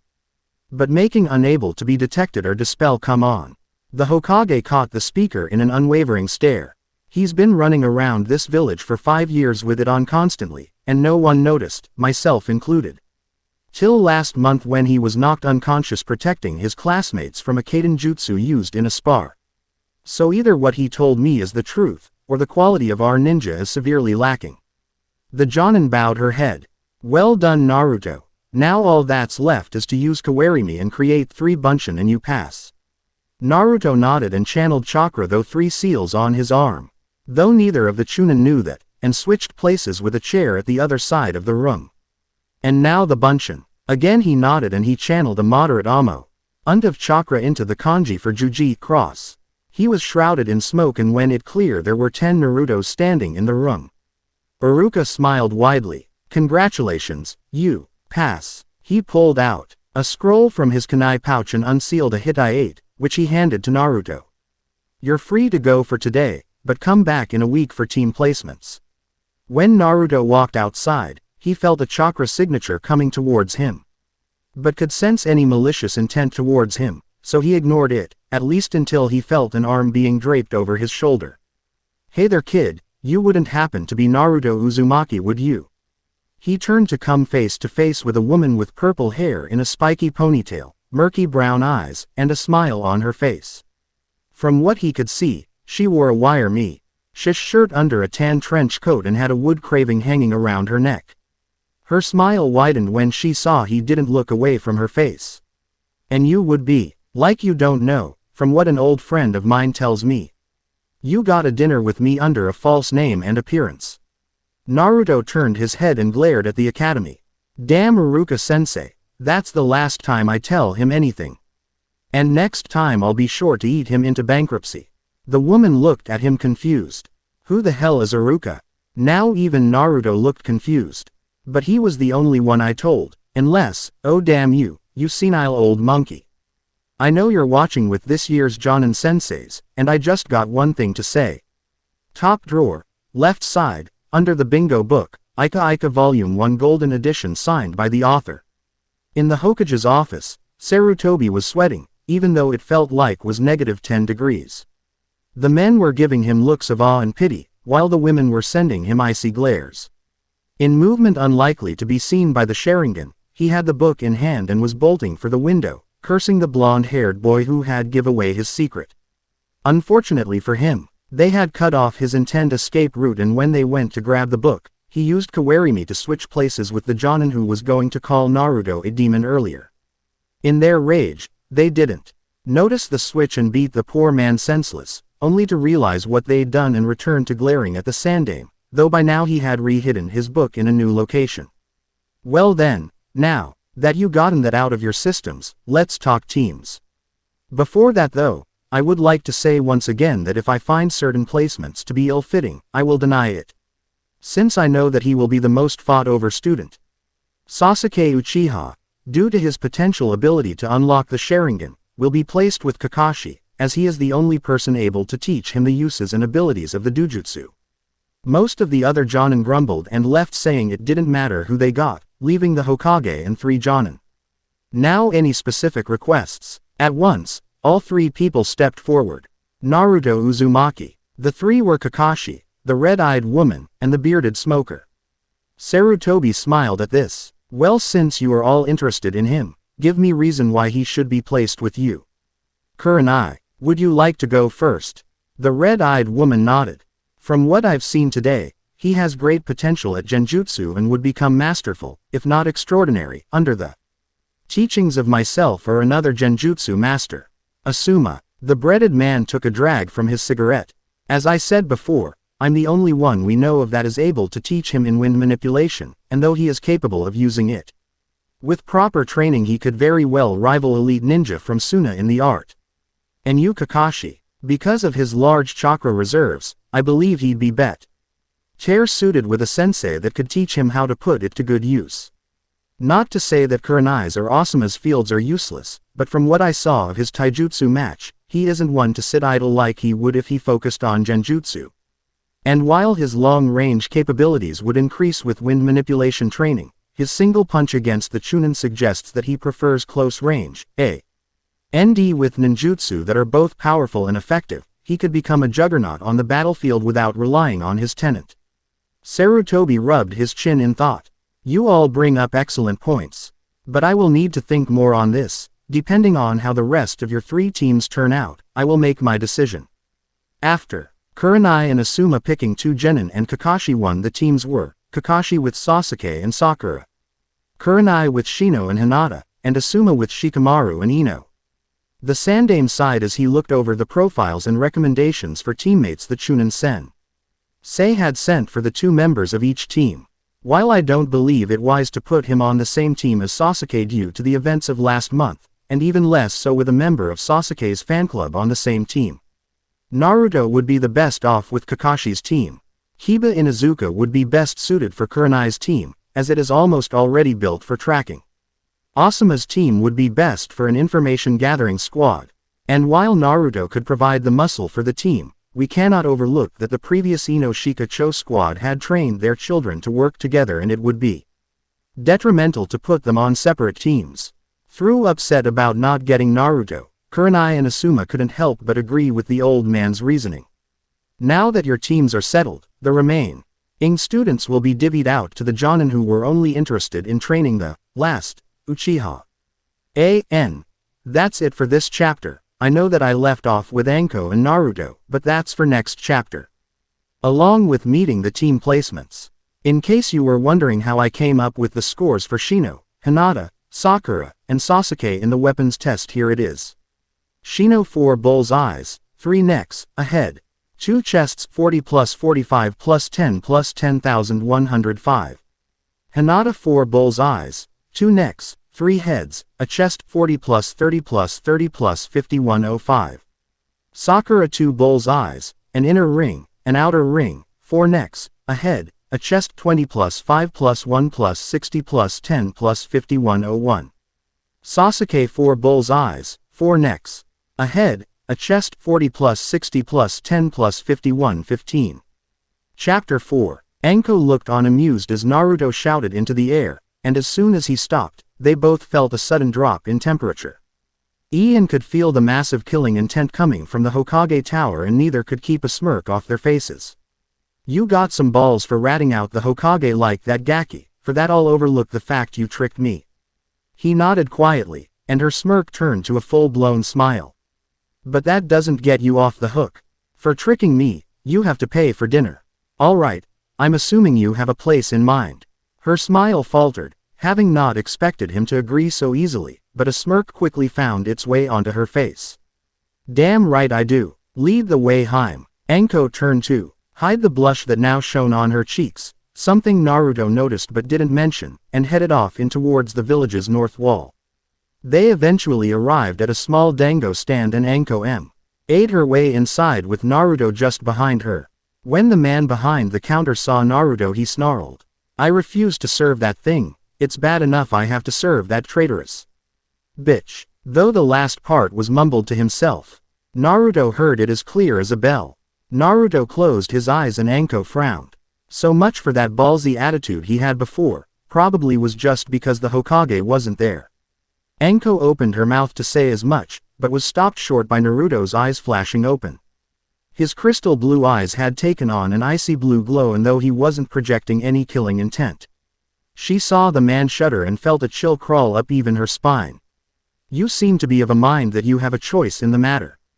The blonde pointed at the Hittite tied around his forehead. You see this? This marks me as a shinobi of Konoha, and in accordance to the law put in place by the Shodaime Hokage, all shops are required to serve ninja of the village, despite any personal grievances between the ninja and proprietor. The refusal to do so will result in the loss of the right to sell in Konoha, and a heavy fine that will be given to said ninja as reparation.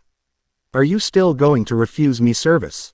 The man had long ago turned pale and shook his head no. All at once the tension in the room disappeared and Naruto's eyes became cheerful again as he smiled. Good, we'll nay. D2 platters of dango and a bottle of sake, and keep them coming. The man nodded furiously and went to make the order. They sat down at a booth as they waited for their order, and Anko kept giving him curious glances, which he didn't react to, until she couldn't hold it in anymore. I have to admit, I thought you were going to wuss out and leave, but then you did that eye thing and rattle off IN formation on a nearly 100-year-old law they don't cover in the academy, and then you do a complete 180 once you get the point across. I got say Gaki, I'm impressed. Where'd you learn all that law shit anyway? And what was with your eyes? Naruto shrugged. You'd be surprised what you read when you basically locked in the Hokage's office for an entire day every year. I've memorized every law ever passed by the Shodaime, Nadaime, and Oji-san, and almost all the ones the Yondaime passed in his short term in office. So then you know about the law the Sandaime passed when he was reinstated. Yes, but I met her before I read about it. He saw that Anko was a little surprised. Yes, I said her. As for the eyes, some chakra mixed with a very small amount of malice, gets the point across without producing killing intent. Malice, huh? From what I heard about you, you're almost constantly smiling, but then again it was the same person that said you only wore an orange jumpsuit, so either they were lying, or you're under an illusion again. This is my true appearance more or less, but you heard right, I made myself out to be an orange-wearing, happy-go-lucky idiot, and I couldn't be happier. I was able to fool a village of ninja that I was exactly that for almost 6 years. It was going great until that damn Uchiha fucked it up by trying to fry the whole class with a fireball. He almost killed your class and he was still allowed to take the genin exam. Has that old man lost it? Naruto shrugged. Oji-san couldn't prevent him from taking it. The council kisses the Uchiha's ass because he could potentially unlock the Sharingan, and since he was still considered a civilian at the time, his punishment was left to them. If he does that now as a genin, then OGS, and could remove his ninja status and get him locked up since he's considered an adult the moment he donned the Hittite. Anko smirked at his comment. So you think that just by putting on that Hitai-8 makes you a grown-up, huh? Naruto smiled, but shook his head. I grew up a long time ago, people just have to recognize it now. But I never said it made someone an adult, I said they're considered adults in the eyes of the village. Ninja, no matter their age, are given the same rights and consequences as an adult. The owner brought out the order and quickly left grumbling under his breath, and Anko smirked at the two sake saucers.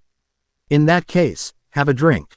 She poured sake into both saucers and slid one across to him. Without hesitation, he picked it up and downed the contents, giving a barely visible wince at the taste. It's bitterer than I thought it'd be. Anko smirked, turned to an evil smile. So you're giving up? A matching smile appeared on Naruto's face. No way in hell. 8 p.m. Outside Hokage Tower. Sarutobi stood at his balcony, overlooking an area filled with chunin and several jonin. Less than an hour ago, someone snuck into this very tower and stole the scroll of sealing. As you know, that scroll is filled with kinjutsu that could be used to destroy our village, as such we must retrieve it. It is unclear who, or rather what has taken the scroll, all that is known is that they had a tiger-like appearance. Find and capture them, we need them alive to determine if they're working alone or for someone else. Two chunin walk into the dango stand, sounds like the start of a bad joke. They caught sight of Naruto and pulled out 2 kunai each. Chunin 1 walked closer to the table. We go looking for the culprit, and we find the demon. We should have known it was behind the theft. Tell us where the scroll is, and we'll see if we can't get you a quick execution. Naruto didn't even look away from a pink-cheeked Anko as they both downed another saucer of sake, but the owner did. As much as I hate to say it, these two have been here for the past several hours having a drinking contest. Anko slammed her saucer onto the table. You lied to me, this can't be your first time drinking or you'd have passed out by now. Naruto set his down. I didn't lie, it's just that the alcohol is burned out of my system so fast I'd have to drink a barrel just to get buzzed. He turned his head towards the two chunin. Now, what's this about a stolen scroll? The second chunin glared at him. I don't see how it's any of your business, demon. Naruto's eyes once again took on an icy blue glow, causing the chunin to shake uncontrollably. I'm a shinobi of Konoha, the same as you, so tell us what happened. Chunin 1 stumbled backwards and fell on his ass. Someone stole the scroll of sealing an hour ago. They supposedly have a tiger-like appearance, but it could have been a henge to throw people off. The guards the thief killed were Anbu, so it's suspected they're high jonin.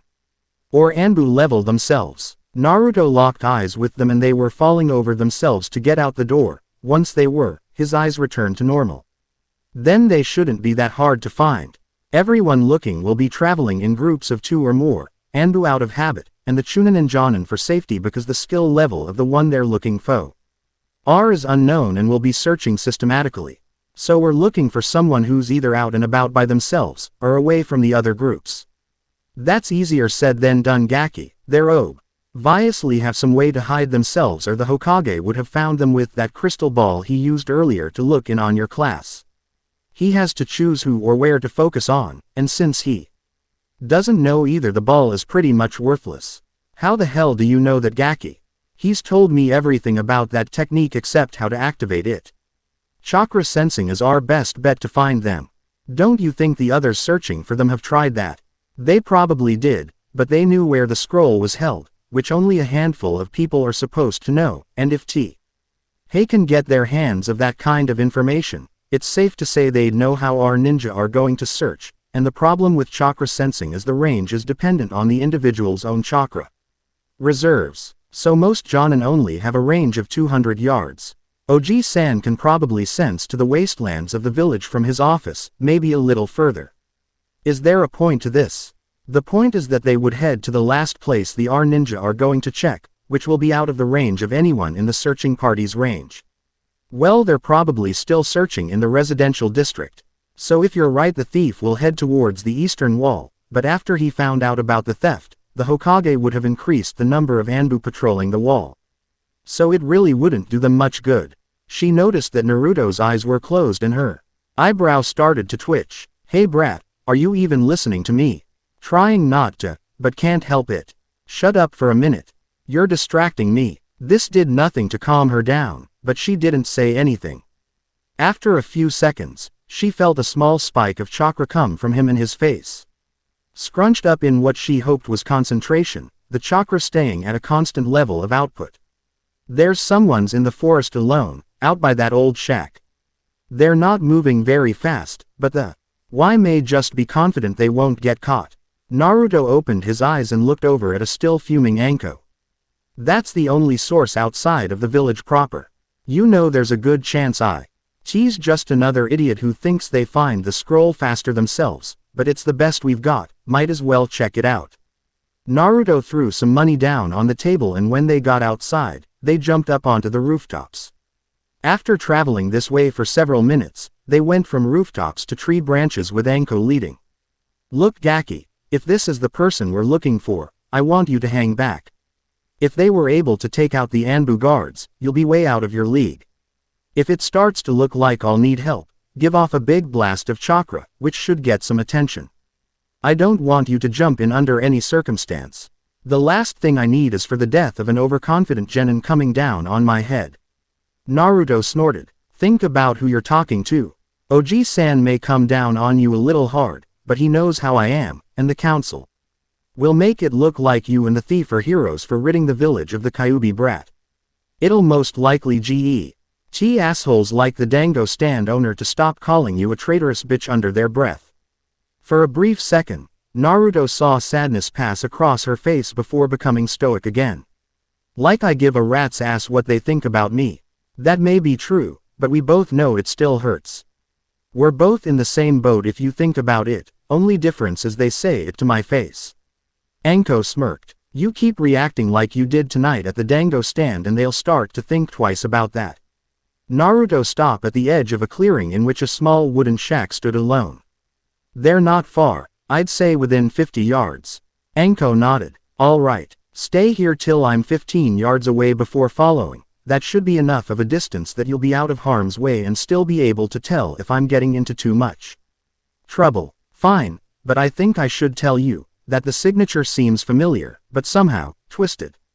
Does that make sense? Anko placed her right hand on her left shoulder. A little bit, yeah. Now remember, don't join the fight for any reason. Naruto watched as Anko went ahead, and when she was out of hearing range he whispered into the dark forest. I'm sorry Anko, but I can't promise you that. He started after her as she instructed, but sped up when he felt a spike of chakra, and felt the earth tremble. What he came upon was Anko jumping off of a ant snake's head while the tiger equivalent of a werewolf passed its hand through the snake's throat, making it go up in a cloud of smoke that blocked all view. Before the smoke had completely cleared, Naruto could hear the sounds of fighting and then someone hitting something wooden. When the smoke finally cleared, Anko could be seen standing shakily in front of a tree and with the tiger man standing 10 feet from her. The scroll leaning against a tree behind the beast. How could you betray the village for Orochimaru? He gave me this power. Naruto's eyes widened at the familiar voice of Mizuki. And had the Kyuubi failed the exam like it was supposed to, I would have been able to kill 2 birds with 1 stone. I still get 2, but not the one I had expected, Orochimaru-sama told me to. Should I get the chance to kill you to do so? I guess I'm doing something right if he thinks I'm a big enough threat to have someone kill me. Mizuki laughed. I think it's more the fact that they outlived your usefulness and are just a loose end to be tied up. Which is something I'll gladly do because Orochimaru-sama will reward me greatly for it. In the blink of an eye, he had her pinned against the tree by her throat and held off the ground. But maybe I should have some fun with you first. Anko's hands were gripping his wrist, trying to pry it off her neck, but when she heard this, she let go with one hand. With a flick of her wrist, a kunai shot into her hand from her sleeve. She stabbed it into his left bicep, the furthest she could reach. He let out a cry of pain, but instead of letting go like she had hoped, his grip tightened. Naruto fist clenched when he backhanded her. Naruto had been constantly releasing chakra since the snake was destroyed, but still there was no one. You bitch. I was going to do you a favor and give you a quick, painless death, but now I think I'll watch you suffer. Mizuki poised his clawed hand to strike and Naruto rushed towards them. Bu. He wasn't fast enough to get there before Mizuki's claws ripped into Anko's side. Blood poured from the wound, but she didn't scream out. Naruto slugged Mizuki in the jaw with his left hand as the tiger man laughed. The blonde then grabbed her before she hit the ground and gently lowered her as Mizuki stood up. Well, if it isn't the Kyuubi, today must be my lucky day. I will fulfill both of my duties to Orochimaru-sama, as well as finally finish what the Yondaime started. You say you're loyal to Orochimaru, yet you wish to honor the Yondaime Hokage, a man who gave his life to protect this village. It's not to honor him, demon, but to prove that with this power I'm able to do what even he, the supposed strongest Kage ever, could not. As soon as Naruto laid her down, he stood up and turned to face Mizuki with piercing icy blue eyes.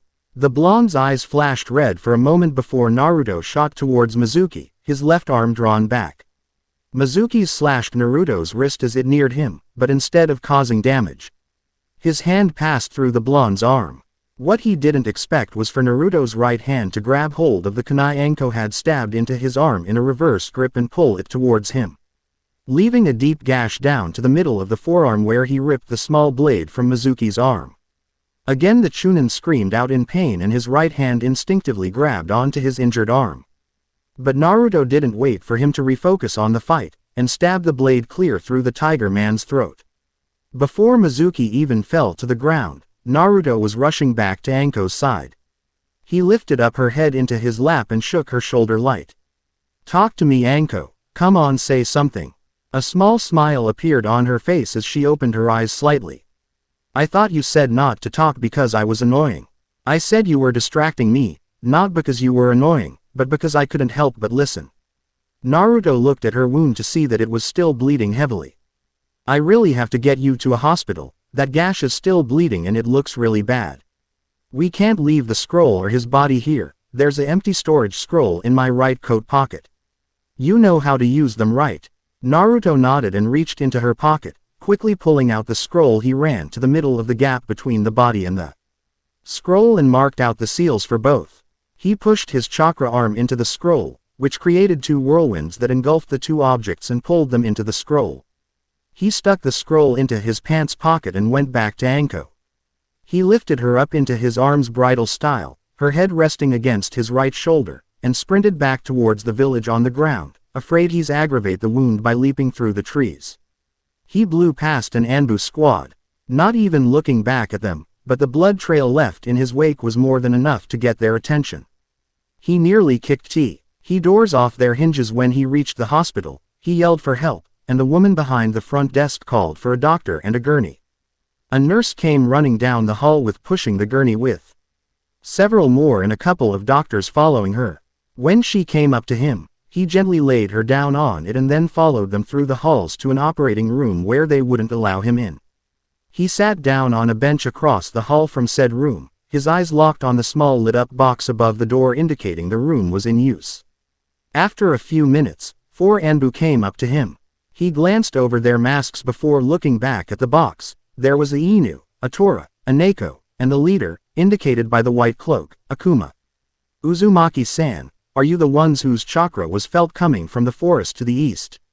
Naruto nodded. May I know why? Anko and I found the person who stole the scroll of sealing. He was close to the wall and we knew we couldn't let him escape with it. So she confronted him while I signaled for help. You did not help her. She told me not to, that I'd be out of my league, but when no one showed up and he had her pinned against a tree, I jumped in. He did this to her before I could stop him, and I killed him as fast as I could so I could get her here for treatment. Did you recover the scroll? I did. I have both it and his body sealed in a scroll. I'll need you to hand it over, as well as come with us to see Hokage-sama. I'm sorry, Kuma-san, but I'm not leaving till I know she's all right, and I won't give the scroll to anyone except the Hokage. Neko's body language said she was about to protest, but Kuma made a subtle gesture. Very well. I shall inform him of where you are, and I'm sure he shall be here before long. However, I shall leave Inu and Neko here to ensure that any accomplice the thief may have had will not attempt to harm you or retake the scroll. That's not necessary, Kuma-san. I am more than capable of handling myself. Perhaps, but I'm afraid I must insist. As you said, we cannot allow them to escape with the scroll. Naruto sighed, but nodded, not taking his eyes away from the door. Kuma made to leave, but Naoko stepped in front of him and spoke in a whisper. Sir, it's unorthodox to not only allow him to remain here, but to keep possession of the scroll. You would be right if he were anyone else. But not even all 4 of Hokages would be able to move him from here, and he is right in the fact that he should only hand the scroll over to Hokage-sama. If it's safe with anyone other than the Hokage, it's him. Naoko nodded and she moved out of his way. After he and Tora left, Naoko and Inu stood on either side of Naruto as he waited for news on Anko. Naruto's left hand was constantly twitching. I'm sure she'll be alright, Uzumaki-san. Konoha has some of the best medical ninja in the world. Naruto glanced over at Naoko for a second before returning to his staring contest with the door.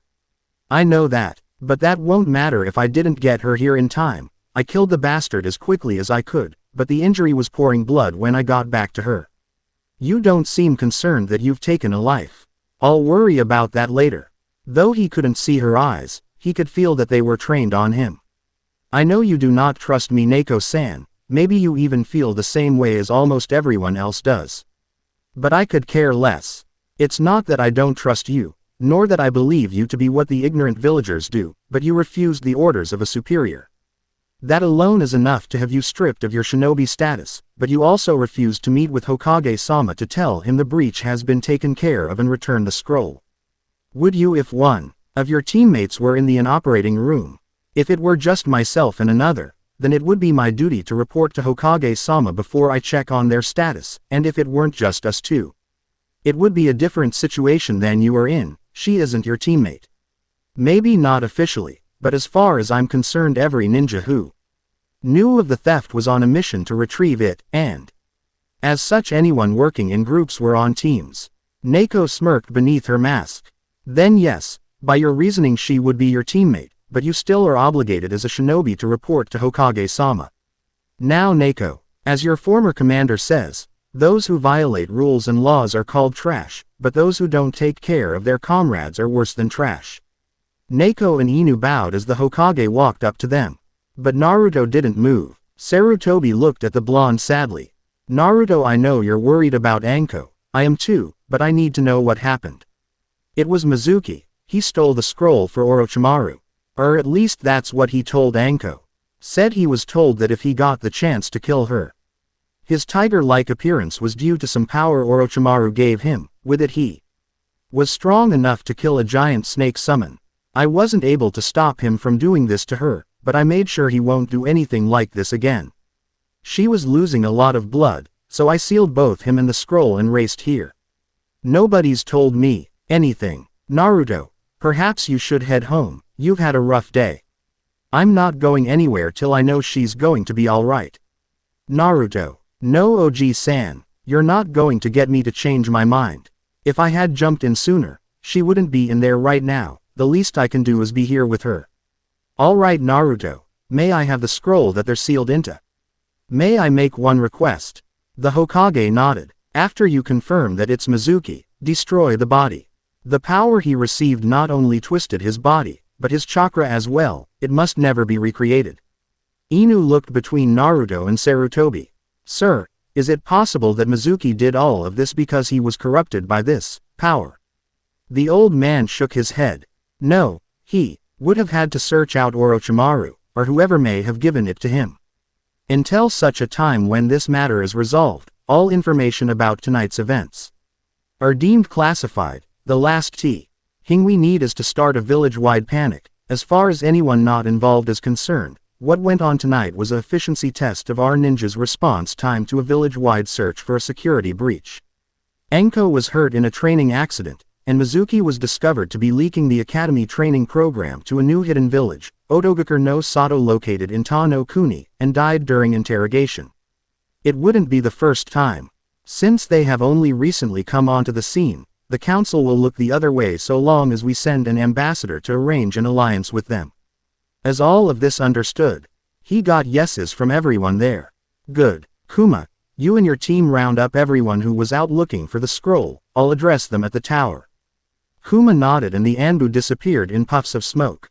Naruto pulled the scroll from his pocket and handed it to the Hokage. I'm sorry that I can't stay, Naruto, but I need to get these where they need to go. He sent a glance towards the door and then back towards Naruto. She'll be fine, Naruto. She's not one to give up, just like you. Naruto smiled. I know, OG-san. I'll tell her that you stopped by. Sarutobi smiled back at the blonde. I appreciate it, but I'm sure it'll mean a lot more to her that you stayed. He putted a hand on Naruto's shoulder and gave a reassuring squeeze before he left.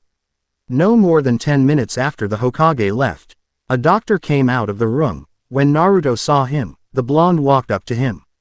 Are you the young man that brought her in? Yes. Is she going to be all right? She's lost a lot of blood, but we've managed to stitch up the wounds, and we're infusing blood. She should be fine, but we'll need to keep her here for a few days. Would it be all right if I stayed with her for tonight? It's fine. They'll be moving her to regular room in a few minutes. When she wakes up, make sure she doesn't move around too much or her stitches will tear open. A nurse will come in once every hour to check on her. Now if you'll excuse me, I have to check up on my other patients. Before the doctor turned out of the hallway, 3 nurses came out pushing a gurney that had Anko eyeing on it and an IV stand from which hung an IV drip of blood that connected to her arm. Chapter 5. Naruto woke up to the doorknob of Anko's hospital room door being turned and sat up in the chair he had been sleeping in beside the bed. His genjutsu was up before the door opened to let in a woman with red eyes and wild black hair. She wore a dress that appeared to be white strips of cloth wrap. Together with a single red sleeve on the right side. You two must have really bonded after the exam yesterday to have you visit so early, Uzumaki-san. I take it you're one of the jonin looking to take on a team. Did you get OG-san's book? Unfortunately no, he has quick reflexes for his age. I know what happened, and I want to thank you, you saved her life. It was nothing. Accidents happen all the time during training.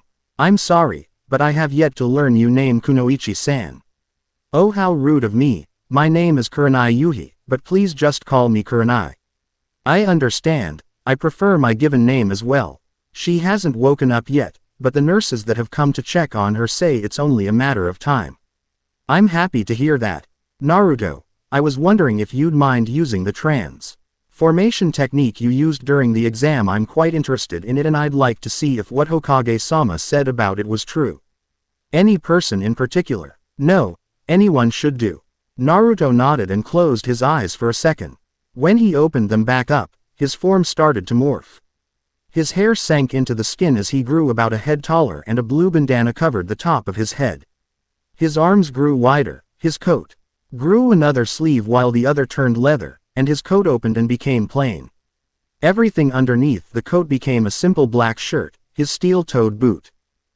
Grew larger but otherwise remained the same, and his pants turned black. For the finishing touches, 3 scars appeared going diagonally on his face and his eyes became black as coal. Would you mind removing the bandana? He did so and she saw that the scars continued up onto his hairless head, along with scarred over screw holes and burned scars. The details are incredible. He held out the bandana and spoke in a gruff voice not his own. They have to be. He motioned for her to take the bandana. She hesitantly grabbed onto the piece of cloth and was surprised at how real it felt, and even more so when Naruto let it go and it didn't disappear. The devil's in the details. This is amazing. If I didn't know better, I'd swear you didn't have an illusion on yourself. I can't sense anything, and most transformations can't remain after being separated from the user. She placed a hand on the top of his head. I can't feel the hair I know to be there, but I can feel the texture of the skin and scars. It's also solid. With a normal transformation, a person's hand would pass through the areas that the user can't fill when they form someone or something bigger than they are. They bow. Heard a bit of snickering and turned to find Anko's eyes open. Why Nai-chan, you never told me you were so close to Ibiki. Kurenai stepped back with a blush on her face as Naruto's form reverted to his normal one and Anko's smile spread further. Shame on you, Naruto, you shouldn't toy with Nai-chan's feelings for Ibiki. Anko laughed as Kurenai's face turned bright red, until pain shot through her side. She winced and placed a hand against it. You need to take it easy, Anko, or your stitches will rip open. I can't believe that bastard was able to do this to me. When can I get out of here? A few days. You lost a lot of blood and they want to make sure your body doesn't react badly to the transfusions they had to give you. Oji-san came by earlier while you were still sleeping. Anko laid back in her bed. That was nice of him, I guess. So how long have you two been here? I only got here a few minutes ago, and since Naruto was already here and you were still asleep, I asked him to how me his unique transformation technique. Speaking of which, how do you fill in the areas you're not physically able to? Look in your hand. Both of the women looked at Kurenai's hand and saw that the bandana was still there. But it was light blue and semi-transparent. Slowly it started to vanish. It only lasts for a short time once I lose contact with it. You use chakra. I've never heard of anyone suppressing so much chakra before. I mean, I was standing right in front of you and I couldn't feel anything from you. The blonde shrugged. Not entirely sure myself. Before I forget, as far as anyone's concerned, everything that happened last night was a training exercise, and Mizuki died in interrogation for leaking teaching methods to a new village.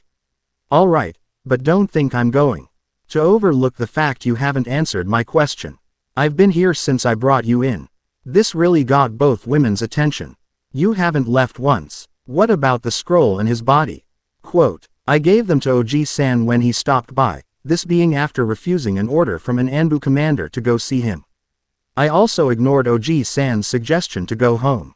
Kurenai looked worriedly at him, but he preferred Anko's glare to it. Are you fucking stupid, Gaki? You could have been court-martialed for that.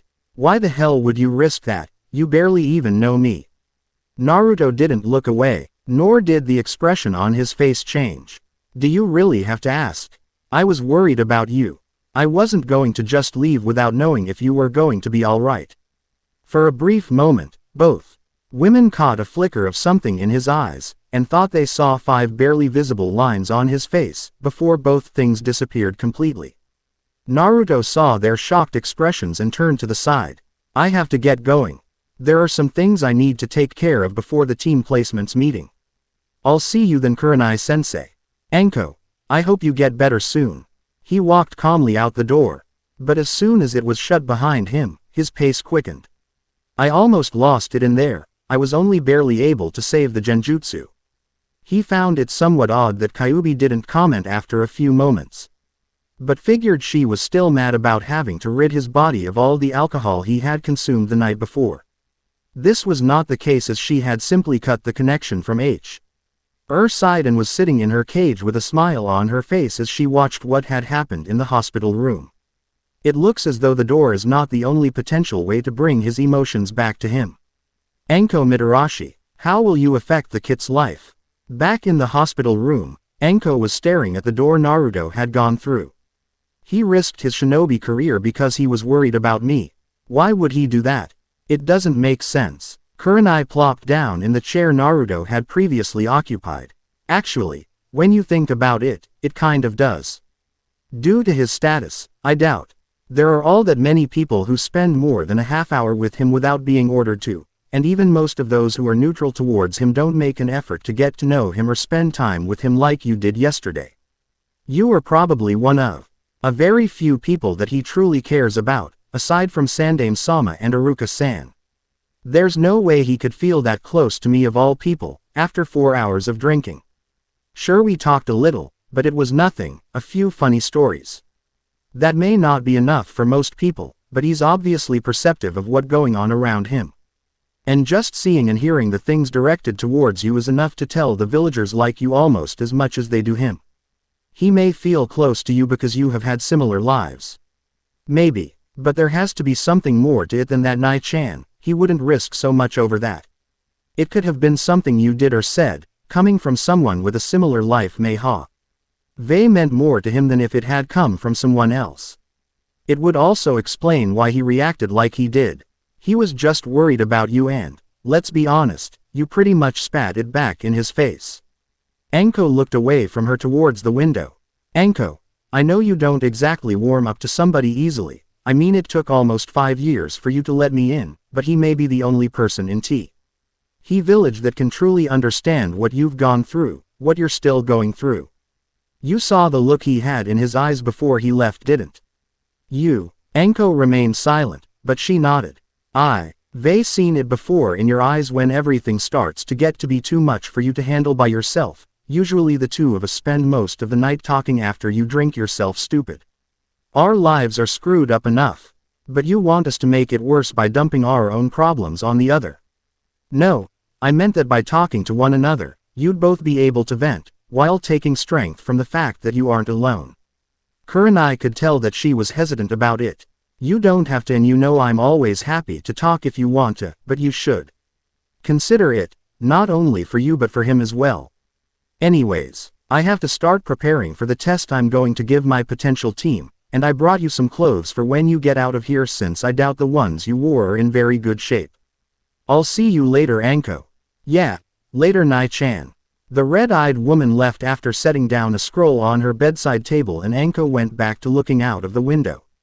Maybe she's right. I mean, from what he told me last night, the only person he talks to on a daily basis is Kyubi, and it's pretty much pointless talking to her about something she already knows about. And the others that are kind to him are either too busy or wouldn't understand. She grabbed the scroll and sat up slowly. I have to at least apologize for going off on him. Not long after, she was dressed in her normal clothes and leaping out the window. Seconds later, a nurse came in pushing a small cart that had a few dishes on it. Mitarashi-san, I have lunch for you. When she saw the B.D. was empty and the window open, she got a frustrated look on her face. I swear, she does this just to annoy us. She acts like what the doctors tell her means nothing. She sighed. At least she's better than that Uzumaki boy the few times he's been here, leaving after have a bone set without being put under for the procedure. I don't think even she's that crazy. After Naruto reached the street, he jumped up on the rooftops and headed into the forest towards the shack near where he had killed Mizuki. He had tried to get his mind off of what had happened in the hospital, but he couldn't, and the fact that Kyubi still wasn't talking to him made things worse. I don't understand, why was she mad that I was worried about her? I know I shouldn't have refused to do what the Anbu commander said, but Oji-san understood. Why didn't she? It's not like I didn't return the scroll. By the time he reached the shack, his control over his chakra had become so bad the genjutsu had dropped, his chakra arm was gone. And he was leaving deep gashes in every tree he passed. He landed in the clearing that held the old shack and sat down beside it and closed his eyes. As soon as he was within his mindscape, he ran to the single door of the second passage. Only 2 tags remained. He drowned himself in chakra and ripped the final 2 tags off the door. Kyubi for her part was so lost in thought that she didn't notice Naruto was in his mindscape till she felt the massive buildup of chakra. Her claws dug into the wooden bar as she looked out through them with scared eyes when it all disappeared at once and his presence along with it. Kid, what have you done? Naruto found himself in a small room with walls of stone and a wooden door behind him. He looked around and found nothing. The room was empty except for him.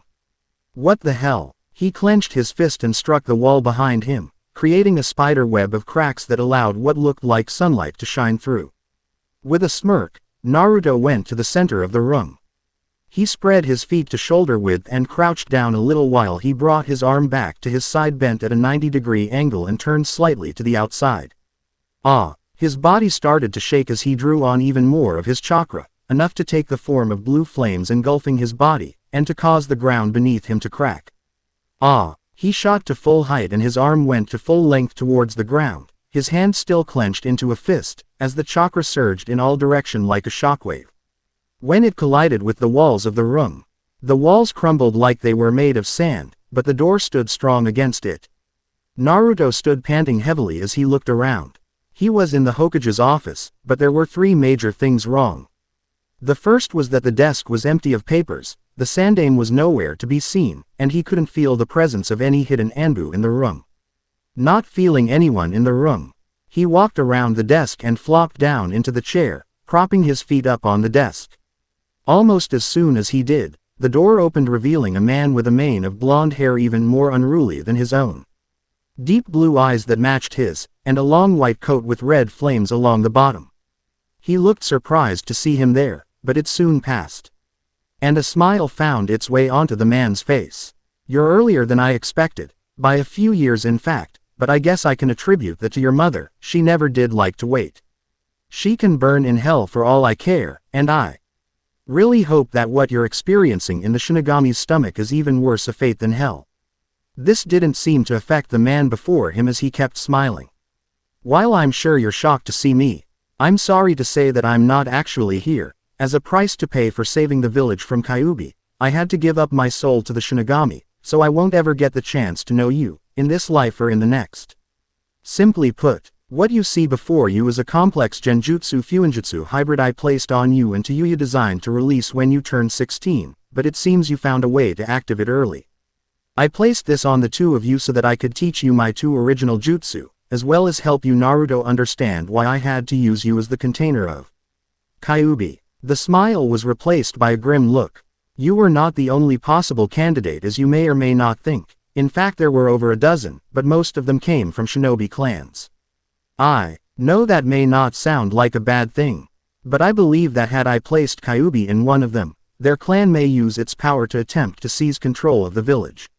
It is for almost the same reason I could not use a civvy Lien child, as the clans would stop at nothing to marry such a child into their family, and by extension, under their control. The smile once again appeared. While I have no delusion that they won't try the same with you, your mother will see to it that their plans fall through. She will want you to marry for love, not political standing. The same goes for Tayuya.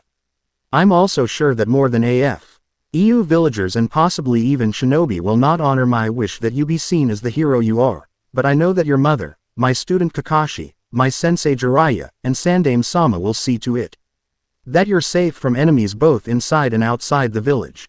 Now as to why I used this to teach you my jutsu instead of leaving scrolls like other people might is because Iwa, the Uchiha clan, and Councilman Danzo would do anything to get a hold of such scrolls. My sensei knows one of the jutsu, the Rasengan, and should he visit, and is not peeping on the women's bathhouse, he should be able to help you learn it, but the other, the Hiraishin, you will be on your own as the seal pattern is different for each user. Not even my sensei, who is considered a seal master, could figure out the pattern needed. But I have faith in you and your sister. After all, you are my children, and if you've inherited Kushina's stubbornness, I'm sure it won't take either of you long. The next time you come, I will begin teaching you my jutsu. The two of you are my legacy and I love you both and your mother very much. Look after each other. Naruto, I want you to know that I'm truly sorry that I had to do what I did. And I would give anything to see you grow up, going to the academy, becoming ninja, and seeing you get married to the love of your life. Naruto stood up and walked right in front of the image of Minato, being almost eye to eye with him, glaring at the image. I'll never get to say this to you face to face, so this will have to do. You and Ka-san, he spat the word out like it left a bad taste in his mouth. Can go fuck yourselves. I'm no longer your son, and I want nothing to do with you or your jutsu.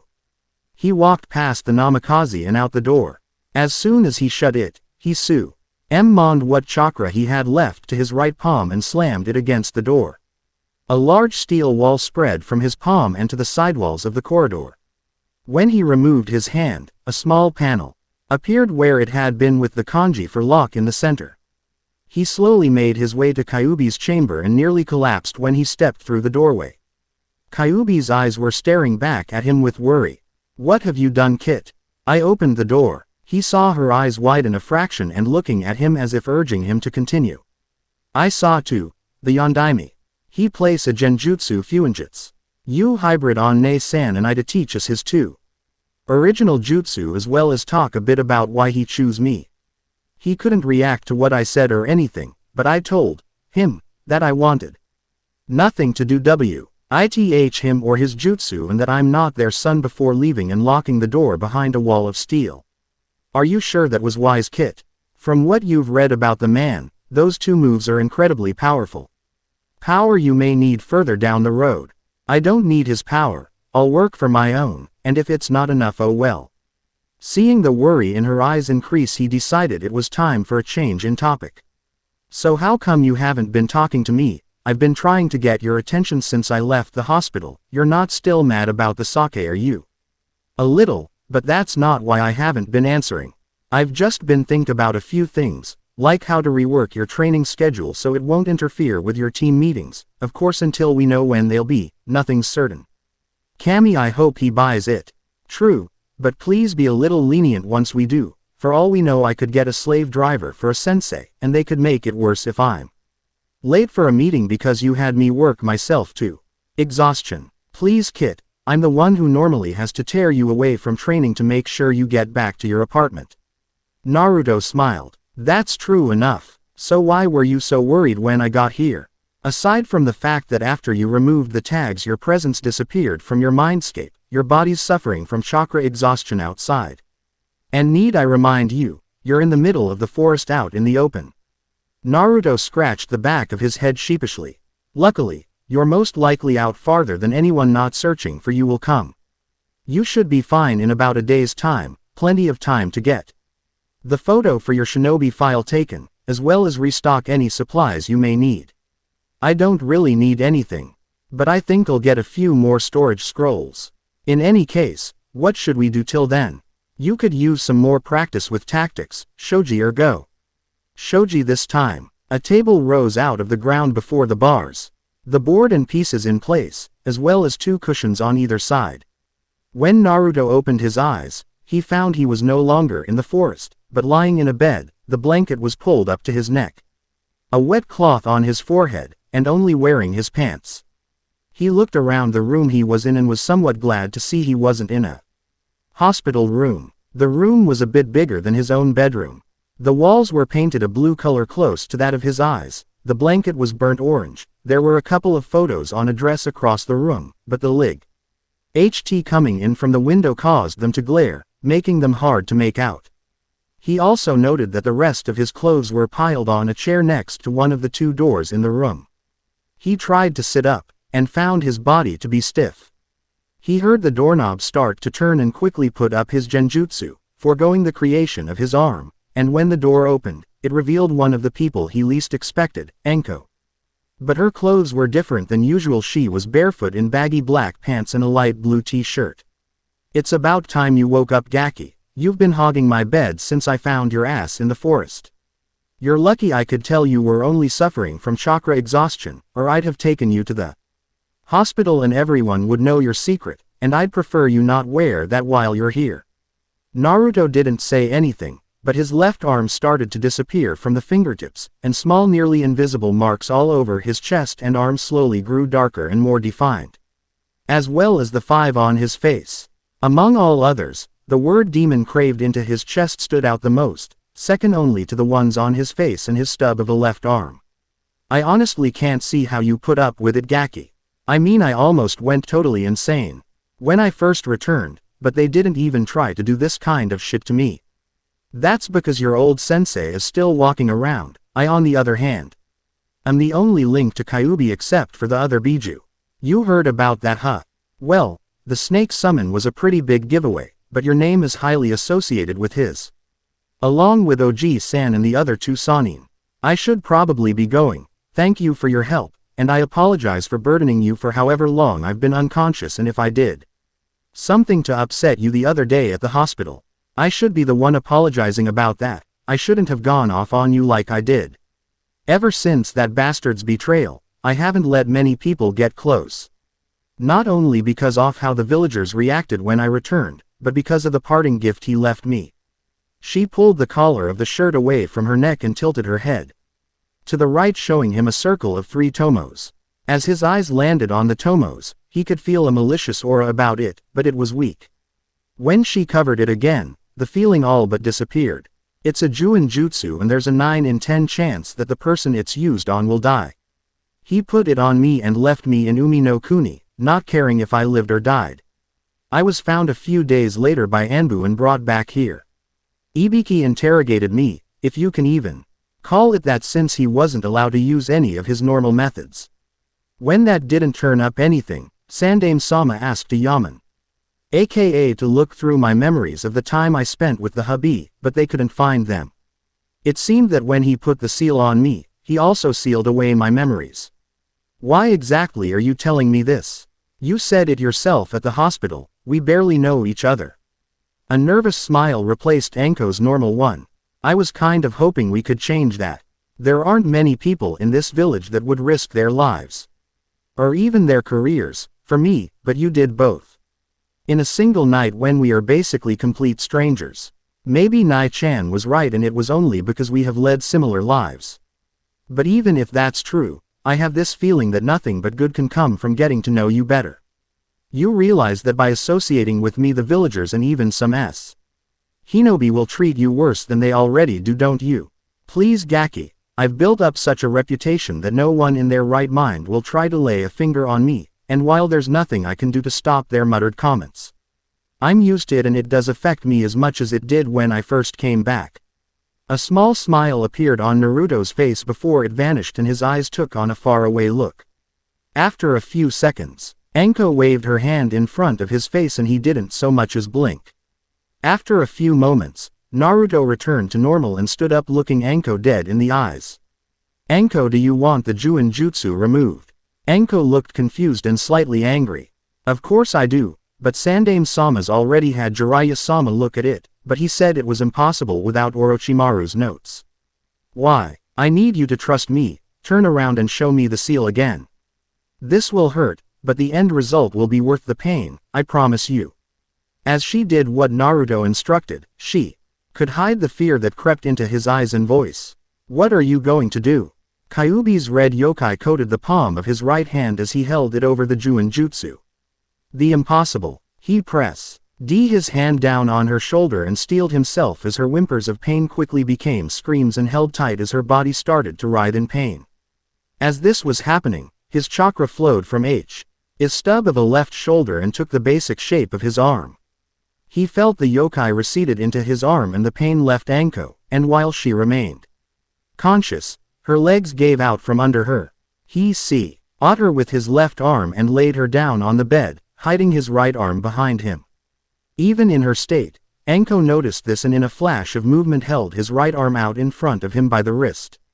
Her eyes went wide at the sight before her. There on his palm was the Juin Jutsu, glowing bright red and writing around, trying to move up his arm. What did you do? I removed it from you and took it into myself. I was right. You were fucking stupid. That thing could kill you. No it can't. Watch.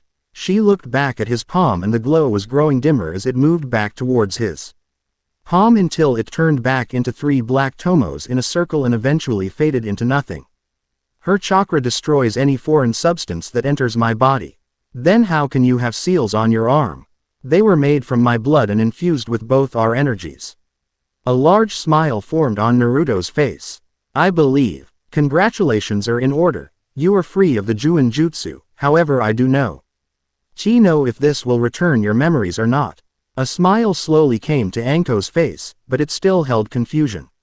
Naruto, why did you ask if I wanted the seal removed, when I'm sure you knew the answer? I had a feeling, but in order for the transfer to work, it had to be done willingly, otherwise the Juin Jutsu would have sent its roots deeper, become stronger, and therefore harder to resist. Anko got up from the bed and threw her arms around him. His body stiffened at first, but he began to relax in her embrace and began to worry when he felt something wet on his chest. Anko, are you all right? The pain's not still bothering you, is it? She pulled away and smiled at him.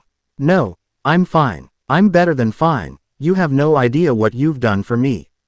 I'm finally free of his influence. And I don't know if I can repay you for what you did.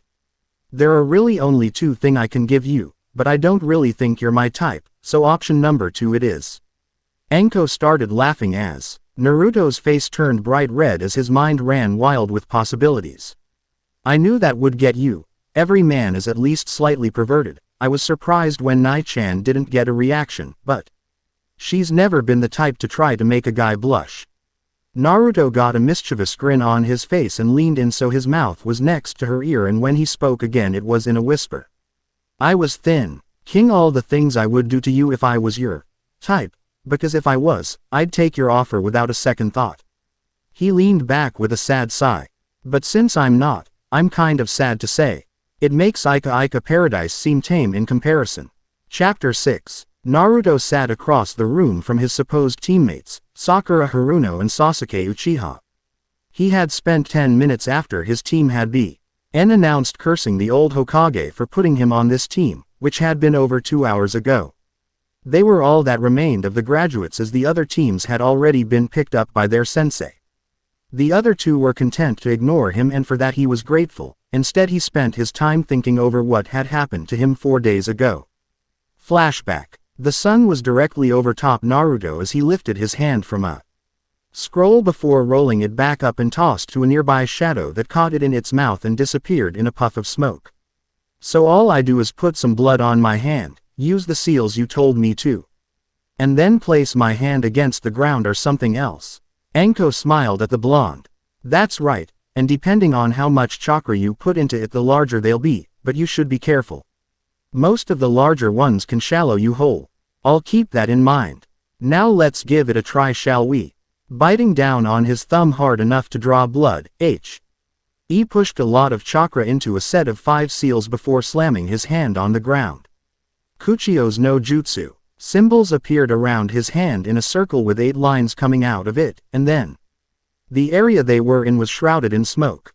From it came, much to Anko's shock and horror, a large purple head with 4 spikes, pale blue iris with slit pupils with black sclera. The snake's body as massive with black bands every 5 yards or so.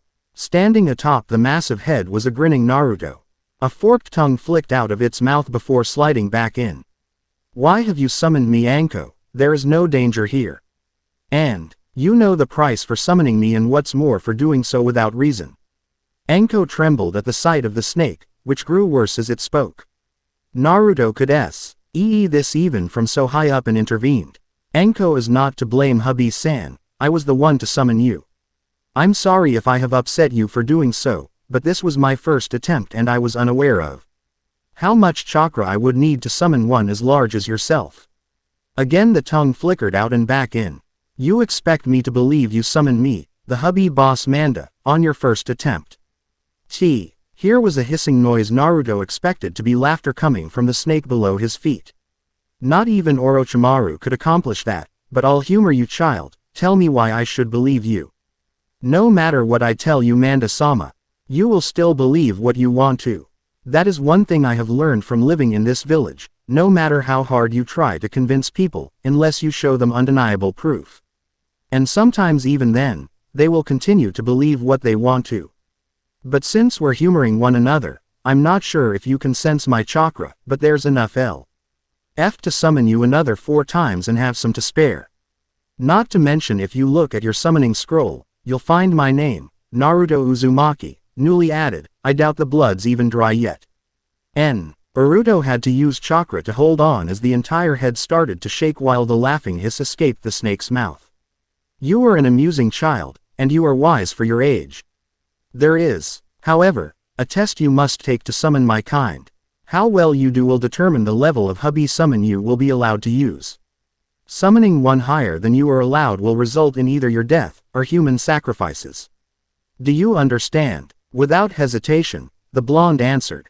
I do. Very well. The test is fairly simple in principle. You must hide yourself from my senses. The longer you can remain hidden, the higher ranking hubby you can summon.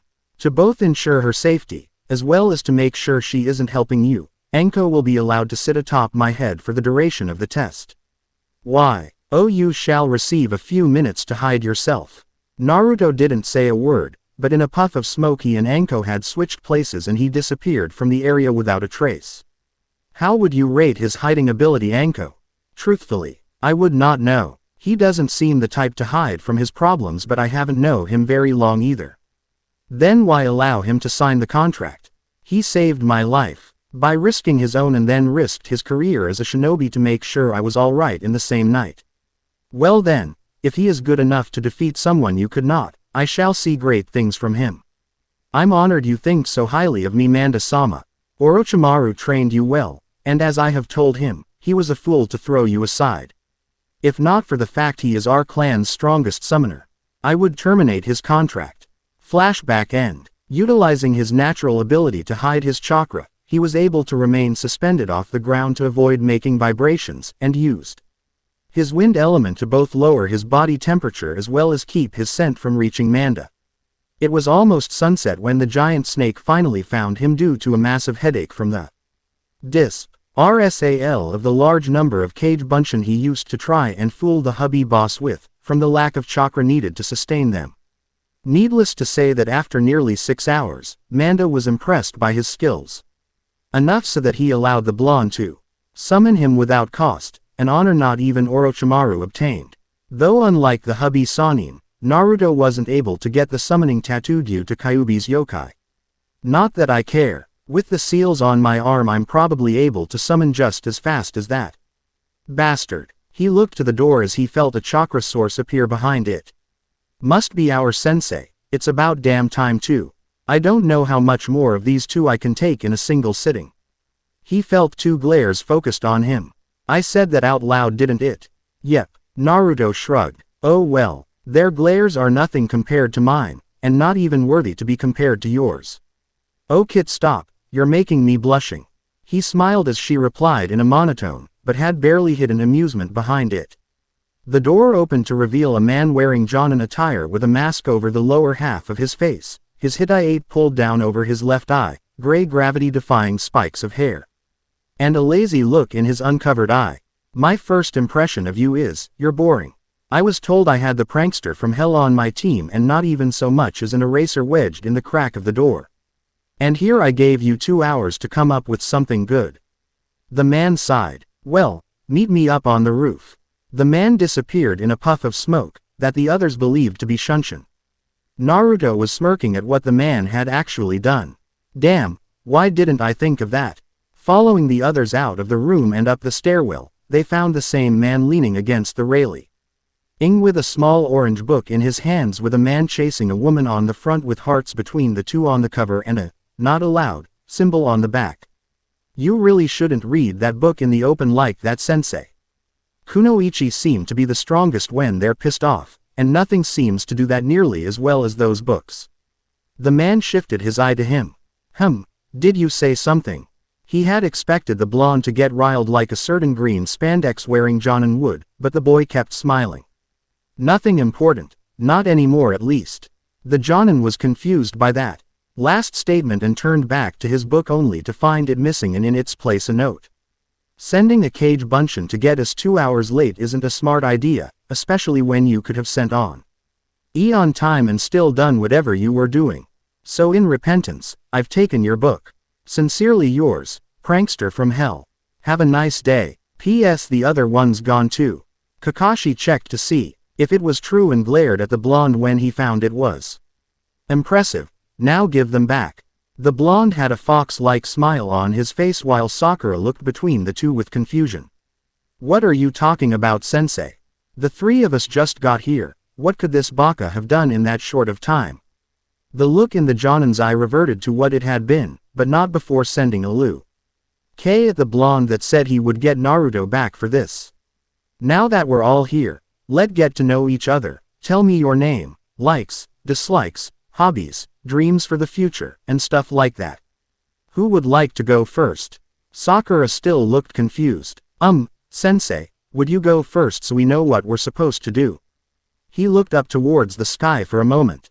I suppose I can. My name is Kakashi Hatake. My likes and dislikes are none of your concern. My dream is, I have lots of hobbies. Naruto's smile dimmed while the others both thought.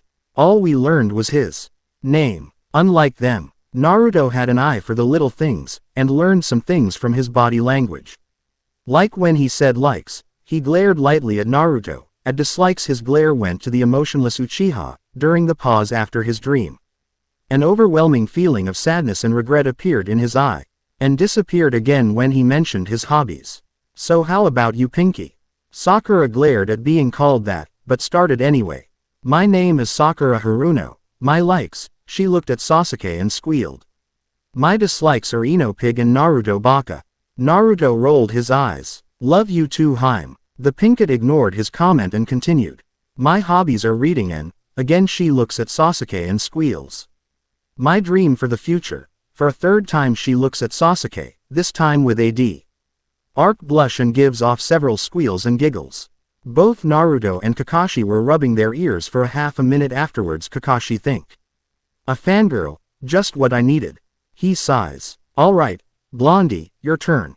Naruto Uzumaki. My likes are foxes, snakes to an extent, ramen, and the small group of people close to me, which as of yet none of you are a part of. My dislikes are traitors, perverts that peek at hot springs and the like, closet perverts and those that only read the Ika Ika series are okay for the most part, and there's one person in particular that could possibly be on this list. Though until I know for certain I'll reserve judgment. My hobbies are training, gardening. He got funny looks from the other three on the roof. What? It's relaxing. Anyway, my hobbies also include writing. As for my dreams for the future, I don't really have any. I live for today because only Kami-sama knows what's beyond that, but if I had to say something, I guess it'd be that I'd like to have a family someday. Kakashi smiled sadly under his mask. He may not have turned out the way Minato-sensei wished for, but it's better than most would expect. Though I wonder if he was talking about sensei during his dislikes. And last, Mr. Dark and Gloomy. My name is Sasuke Uchiha. I don't particularly like anything, I dislike a lot of things, and I have no hobbies. My dream, no, my ambition is to kill a certain man and restore my clan. Naruto rolled his eyes. Good luck with that, the bastard was an Anbu and will only have gotten stronger since. It's kind of hard to restore a clan when you're as straight as a circle. Quote. Again he felt the glares of his peers, and saw amusement in Kakashi's eye. Sasuke-kun is not gay. He would have to be to not pay attention to all the OU fangirls put in front of him on a sliver platter. Any straight guy would be taking advantage of that kind of situation. Well, except for me, you all a bunch of weak banshees to me. I'll show you weak. She nailed Naruto in the temple with her right fist, but he went up in smoke and a note floated to the ground where he had been. Next time, Pinky, consult the brain before you act, it may save your life. She crumpled up the note as Kakashi brought the attention back to himself. Meet tomorrow at 7 o'clock at Training Ground 7 and bring your gear. This will be your final test to see if you become Genin or not. Sakura mouth hung open. But we're already Genin. Naruto hopped down from a nearby tree. Apparently not. The test a week ago was probably to just weed out those not even close to capable of becoming Genin. Like this one will get rid of those who aren't ready yet. Sasuke smirked. That would be you dope. Kakashi smiled under his mask. If only you knew Sasuke, with taking down the Juin Jutsu empowered Mizuki on top of how well he did during the Genin test, Anko, Asuma, and Kurenai were all practically begging Hokage-sama to take him on as their apprentice. And should this team not pass, one of them may just get their wish. After all, he has already completed an A-rank mission, more than enough proof he has what it takes, not to mention his actions afterwards that proves it to me. His face became dead serious. Naruto is correct on both accounts, however this test has a 66.6% fail rate, as only 9 to the graduates will become actual Genin. His eye turned into an upside-down U, showing them he was smile. So, I'll see you tomorrow. A bit of advice though, don't eat breakfast, you'll just throw it back up. Bye. This time he really did use Shunshin. And the three Genin left the roof, but not before Sakura asked Sasuke out one more time, to both boys' annoyance. The next morning, Naruto found the two other Genin standing about the training ground at 8:30 looking frustrated. When Sakura saw him, she started screeching. You're late, dope. What if sensei had come when you weren't here? Sasuke-kun and I may have gotten in trouble because of you. Calm down. I have a perfectly reasonable excuse for being late. Sakura gave him a questionable look. I was having breakfast. You baka. Sensei told us not to eat breakfast. No, he recommended we don't eat. Besides that, if you were truly as smart as you say you are, you would know that you should eat a low-protein meal before a strenuous workout so you have the energy you need. And if you think about it logically, he was 2 hours late yesterday, what makes you think he'll be on time today? Naruto left her standing there with her mouth hanging up. Nen moved towards the small creek nearby, but stopped and addressed the person following him without looking back at them. What do you want, Uchiha? Fight me. No. Sasuke smirked. Are you AFR? I'll kick your ass like I did a month ago. As I recall, you could barely lay a hand on me, and the only reason you won was because I took the hit so you didn't kill over half the class. Then fight me. No, I see no point in wasting my energy on someone like you. 3 seals on Naruto's arms glowed in the series of Tori, Nezumi, Suru, Tori, as he walked away from the fuming Uchiha, just in case. And it was a good thing he did. For as soon as he started walking again, the dark-haired boy started forming hand signs. Bringing his hand to his mouth, he launched out a large fireball. Kaden. Gokaku no Jutsu. I know I used it before, but at this point it's the strongest jutsu he knows. As the ball grew closer, Naruto turned so his right side was towards the ball and held his hand at full length with his palm out in front. Futon. Hirate no Shinku Fuchi. Wind release. Vacuum abyss of the palm, a hole that covered most of his palm formed in the center of it and created a massive W. Ein that pulled the fireball to the blonde faster. As it neared his hand, the ball of flames was turned into a stream of fire and it entered the hole in his hand. It's Moroku's wind tunnel except for a few minor details. Which I don't own either. Once the last of the fire had been pulled in, the hole grew gradually smaller till it vanished, leaving no sign of its or the fireball's existence. Get your head out of your ass so you can hear properly, Uchiha. I'm not going to fight you. Despite what he had just seen, the Uchiha launched off several smaller fireballs. Kaden. Hosenka no Jutsu. Fire release. Phoenix flower technique. Jumping back, Naruto landed on top of the water, much to the other 2 genins' surprise, and channeled chakra into the seal's Ryu. Aoshi, Ohitsuji, and then Ryu again. Sweden. Tsunami cave. Water release. Tidal wave wall, slamming his foot down on the surface of the water. A wall formed in front of him, stopping the fireballs from reaching him, and when he dropped the wall it crashed against the shore like a tide wave. By the time the wall had sank low enough for the 2 boys to see each other, Naruto's eyes had taken on an icy blue glow as he glared at the Uchiha. In the wake of his jutsu, the blonde was able to sense another chakra source nearby aside from Sakura's. I swear if that's sensei, I'm going to rip him a new one for letting this go as far as it has. Putting his full focus back on the Uchiha, he slowly raised his right hand towards the sky with his index and middle fingers extended as he spoke. You should be careful what you ask for. Uchiha.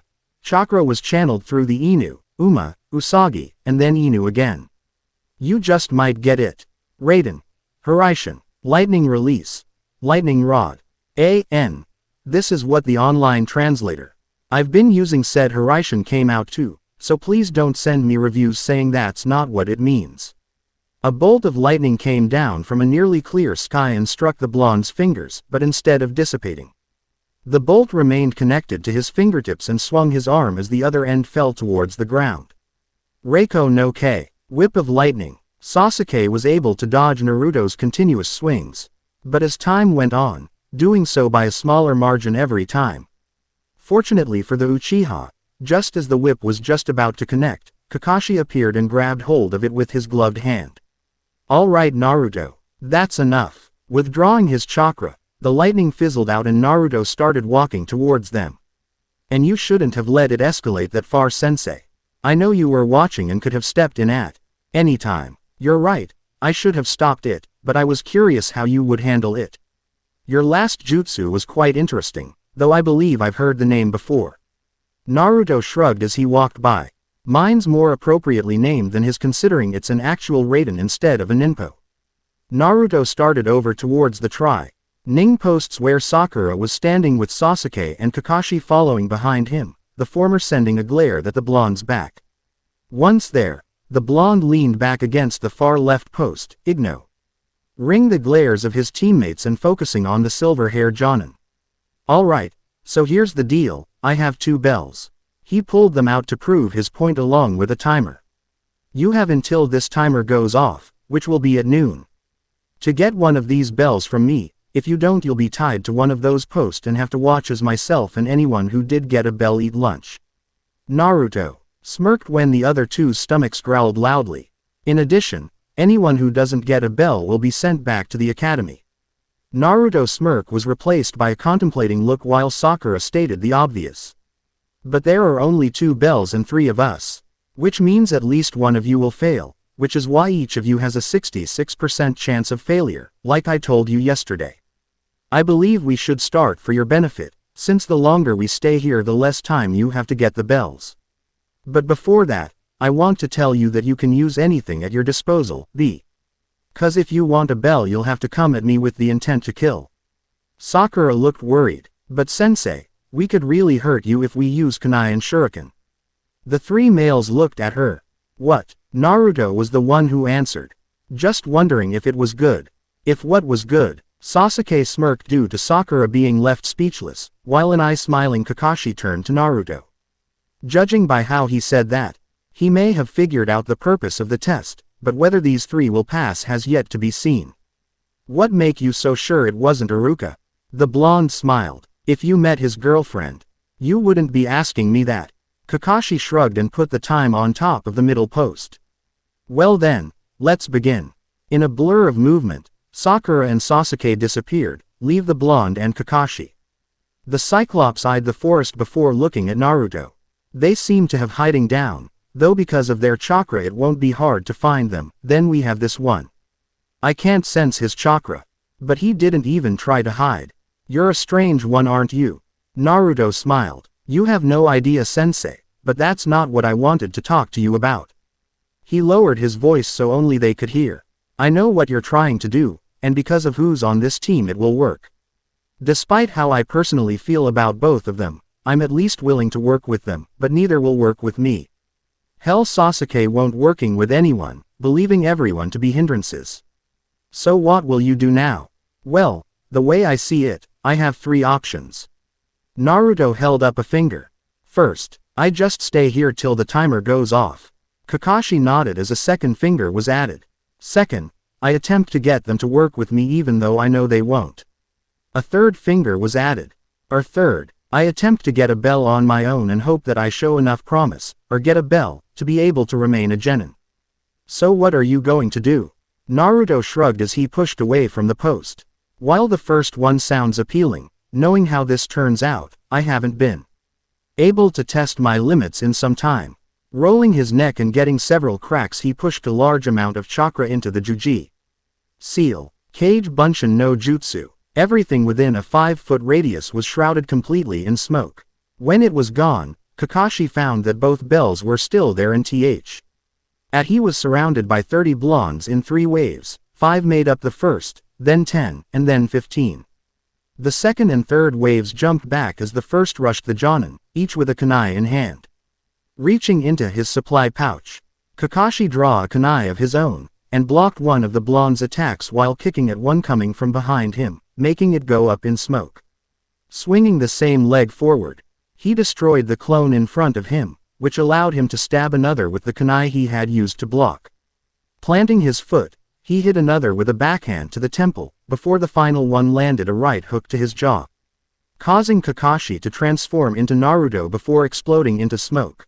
A shuriken cut through the smoke and implanted in the clone's head, as Kakashi gave an cut to another before elbowing one that tried to sneak up on him. Kakashi let 3 kunai fly and while they destroyed 2 clones, a third dodged and implanted his fist in Kakashi's gut, only to be dispelled by a hard double-fisted hit to the head. This is getting annoying. His foot connected with the side of another clone's head, before being turned into a heel drop as a clone tried to get past his guard by coming low and behind the newly deceased. The remaining clones repositioned themselves, giving him a chance to catch his breath, but his eye narrowed as he found only 12 clones around him. There should be 5 more, but where? His eyes widened slightly as he saw 2, one on either side of him, dispel themselves. It seems he knows the trick to shadow clones. He's using them to learn how I fight. Which means he's probably not even among the ones here. Bringing his hands together, he ran through a series of seals too fast for any of the genin to follow and jumped up into the air. Futon. Repusho. Wind release. Violent wind palm. Throwing his hand towards the ground, an extremely strong gust of wind slammed into the clones, destroying them all and forming a slight dip around where they stood. But not before a single clone. Dispel itself. Naruto sat on a thick tree branch, his back against the trunk, one leg hanging off the side, the other bent so that his foot was flat against the branch. His right arm laid across his stomach, and his left hanging by his side. I should see if he'll teach me that after the test is over. He heard twigs breaking as well as leaves rustling below him, and looked to find Sakura moving through the underbrush. Her chakra reserves must be really small, I can barely sense it. He stood up as one of the two other sources came closer to them. Must be Kakashi. Sasuke would have gone straight for him. He wasn't disappointed as seconds later, the silver-haired Jonin came out of the trees behind Sakura for IMG seals and then tapped her on the shoulder. He didn't know what he had done, but guessed it was genjutsu as she soon started screaming and fainted. Shortly after she fell, Kakashi leapt away from her and Naruto had considered following him.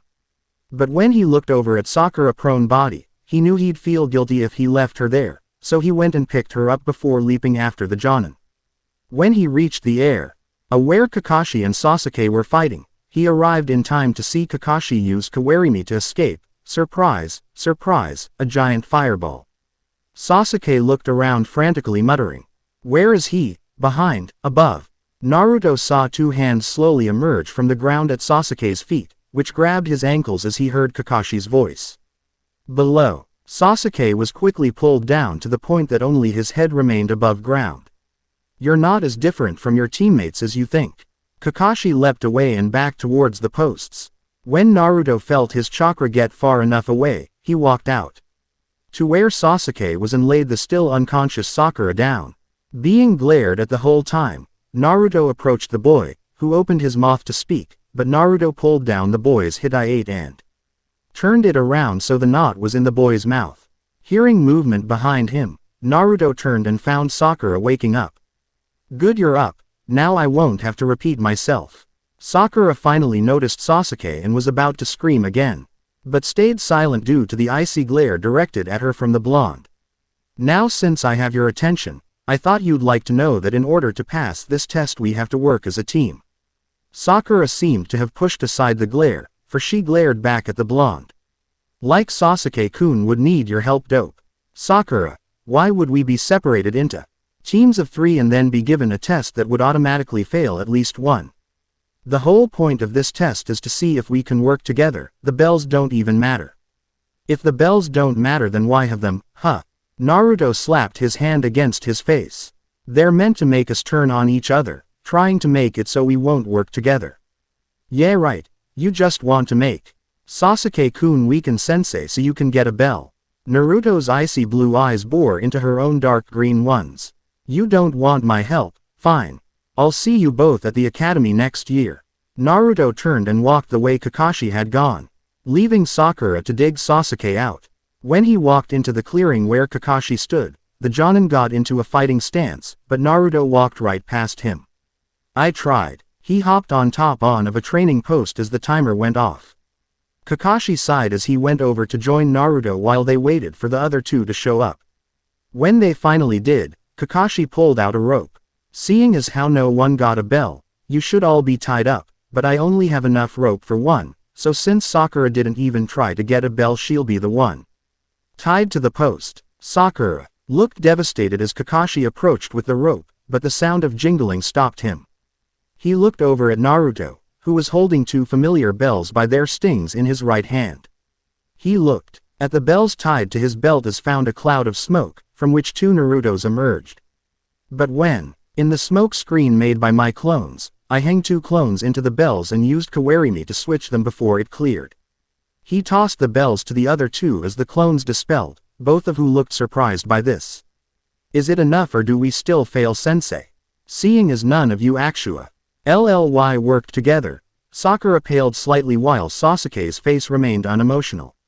I should say you failed, but seeing as you not only managed to get both bells, but you willingly gave them up, and at least attempted to get them to work with you, it wouldn't be right to punish you for their mistakes. He turned and looked at Sasuke and Sakura. I'm going to pass you all, but the only reason you two will become actual genin is because of Naruto. Sakura looked over at the blonde discreetly while Sasuke glared at the Jonin, which was returned before Kakashi's gaze went to the stone behind them. On that stone is the names of heroes of our village, and the one thing they all have in common is that they are dead. They died protecting their home and their comrades. In the world of the ninja, those who violate rules and laws are called trash, but those who don't take care of their comrades are worse than trash. He turned back to his new charges. Tomorrow at 7 meet in at the small bridge at the edge of the training field. We'll train until noon and then go to the Hokage Tower for a mission. You're free to go." With that he disappeared in a puff of smoke. Sasuke left glowering with Sakura on his heels while Naruto smiled but stayed put. "So sensei, you used to be Neko's commander before Kuma took over, interesting." He jumped off the post and started walking towards the market area of the village. Time for training with Anko. Never thought torture could be so much fun. Chapter 7. 5 snakes shot out of the sleeve covering Naruto's outstretched arm towards a small log in midair. They wrapped around it before sinking their teeth in and finally crushing the log. Clapping came from behind him as Anko stepped towards him. "Not bad Gaki, but you're still too slow. Sanae." Ijashu hidden shadow snake hand is meant to be used quickly so you can bind your opponent while receiving minimal damage, though the more you work at it the easier it will get, but I will admit you doing really well for only being at it a few hours. Maybe by the time we get done tonight your speed will have increased. Actually Anko, I need to call it a day. She tilted her head to the side in confusion. What are you talking about? We've only been at it for 3 hours, the past few days we've trained nearly from sun up to sundown. Kakashi's test didn't wear you out that much, did it? No, it's just I have to go see someone. I've been meaning to go see him for the past week. I didn't want to stop training with you though, but I don't think I can wait anymore. Anko smirked. Old have given you the day off if you asked, but since you decided to wait till last minute, I'm going to make sure you work twice as hard tomorrow for slacking off today. Now get out of here before I decide to make you train anyway. Naruto smiled at her before saying thanks and taking off, not noticing the slight pink tinge of her cheeks as he did. What the hell is wrong with me, blushing because a 12-year-old boy smiled at me? I'm almost twice his age for Kami's sake. Sure, he's the only guy in the village other than the Sandame to actually be kind to me, but there's no way I could feel like that towards him, right? Looking confused, Anko left the area in a puff of smoke. Meanwhile, Naruto landed outside of a small shop that's window space was taken up entirely by flowers. Walking into the shop, his nose was assaulted by the aromas of hundreds of kinds of flowers and quickly made his way to the counter where he found the long blonde-haired girl from his class sitting looking bored. He walked up to her with a small smile on his face as he greeted her. "Hey Ino, your dad around?" She smiled widely seeing her fellow blonde-haired genin. "Hey Naruto, yeah he's at the house, why?" Naruto smile dimmed and she looked at him concerned. "I was just about to lock up for the day. So if you'll wait a few seconds I can take you to him." "Thanks Ino, I appreciate it." When she came back, she led him through the shop to the back door and towards a small house behind the shop. "Hey Naruto, I'm sorry about the academy, I should have tried to stop Sakura and everybody from picking on you. I wasn't being a very good friend to you." Naruto smiled and placed a hand on her shoulder. "We've known each other for years Ino. The only things you could possibly do to get me mad at you is to 1. Take away my ramen. Good luck with that though. 2. Intentionally hurt one of my precious people or me, or 3. Obsess over some guy so much you neglect your kunoichi training. Since you haven't done any of these things, there's no need to apologize, but if it makes you feel better, I'm kind of glad you agreed publicly with Sakura when it concerns Sasuke and me. People will think you're an obsessed fangirl and underestimate you, making it all the funnier when you kick their asses. Naruto, watch you language in front of my daughter. The last thing I need is for her mother to think she picked it up from me." Both blonde genin turned to find a man with blonde hair longer than Ino's tied into a ponytail leaning against the doorframe with a smile on his face. "So what is it I can do for you Naruto?" "Inoichi, they've started coming back." The man's face became serious. "When?" "After the exam. And you're just now coming to me. Usually you're here within hours. I've been too busy to really think about them. But at night when I try to sleep I have nothing to distract me from them. I need you to block them again. This will be the 4th time, and the periods between them are becoming shorter. You know what this means, don't you?" "Yes, my mind is becoming resilient to your technique. That's why I'm only asking you to reseal 3s and above. I can handle the 2s and the 1. And with any luck the next time it will be even fewer you have to do until I don't need you to seal them anymore." Inoichi sighed, but nodded. Alright, so long as you know I can't keep doing this forever. If the periods keep decreasing like they have, I'd say 5 maybe 6 more times at most, after that they will break free and you'll have to face them, whether you're ready or not. Inoichi looked at his daughter, who looked at the boy sadly, but a small smile formed on his face. Naruto, I've been teaching Ino how to seal memories, but in times of peace like this, there are few people who need or are willing to allow such a thing. Would you be willing to allow her to assist me so she can gain the needed experience to perform it efficiently? Naruto was silent for a moment before he nodded. As long as you keep her away from the higher level stuff, I don't want that on my conscience. Inoichi nodded, his face serious again. Nothing above a 4. The three of them made their way to a sitting room where after sitting the two Yamanaka started performing seals. Shintenshin no Jutsu. Mind-body switch technique. The last thing Naruto saw before darkness overtook him was two long-haired blondes collapsing in their seats. When Ino's vision came back to her, she couldn't help but gasp at the sight before her. It's beautiful. Beside her Inoichi nodded. Indeed, an improvement from what it was the last time I was here, though that wouldn't have been hard. She looked at him in confusion, but her look wasn't answered by him, but by a voice coming from further down the wooded tunnel. What he means, Ino, is that it was at one point a literal sewer in here, but that was 4 years ago. Ino turned to find Naruto walking towards them, a red light glowing brig. HTLY from the end of the tunnel behind him. Naruto, how are you here, and what's with the light? I've been able to come here for a while now, and as for the light, well, that's for later.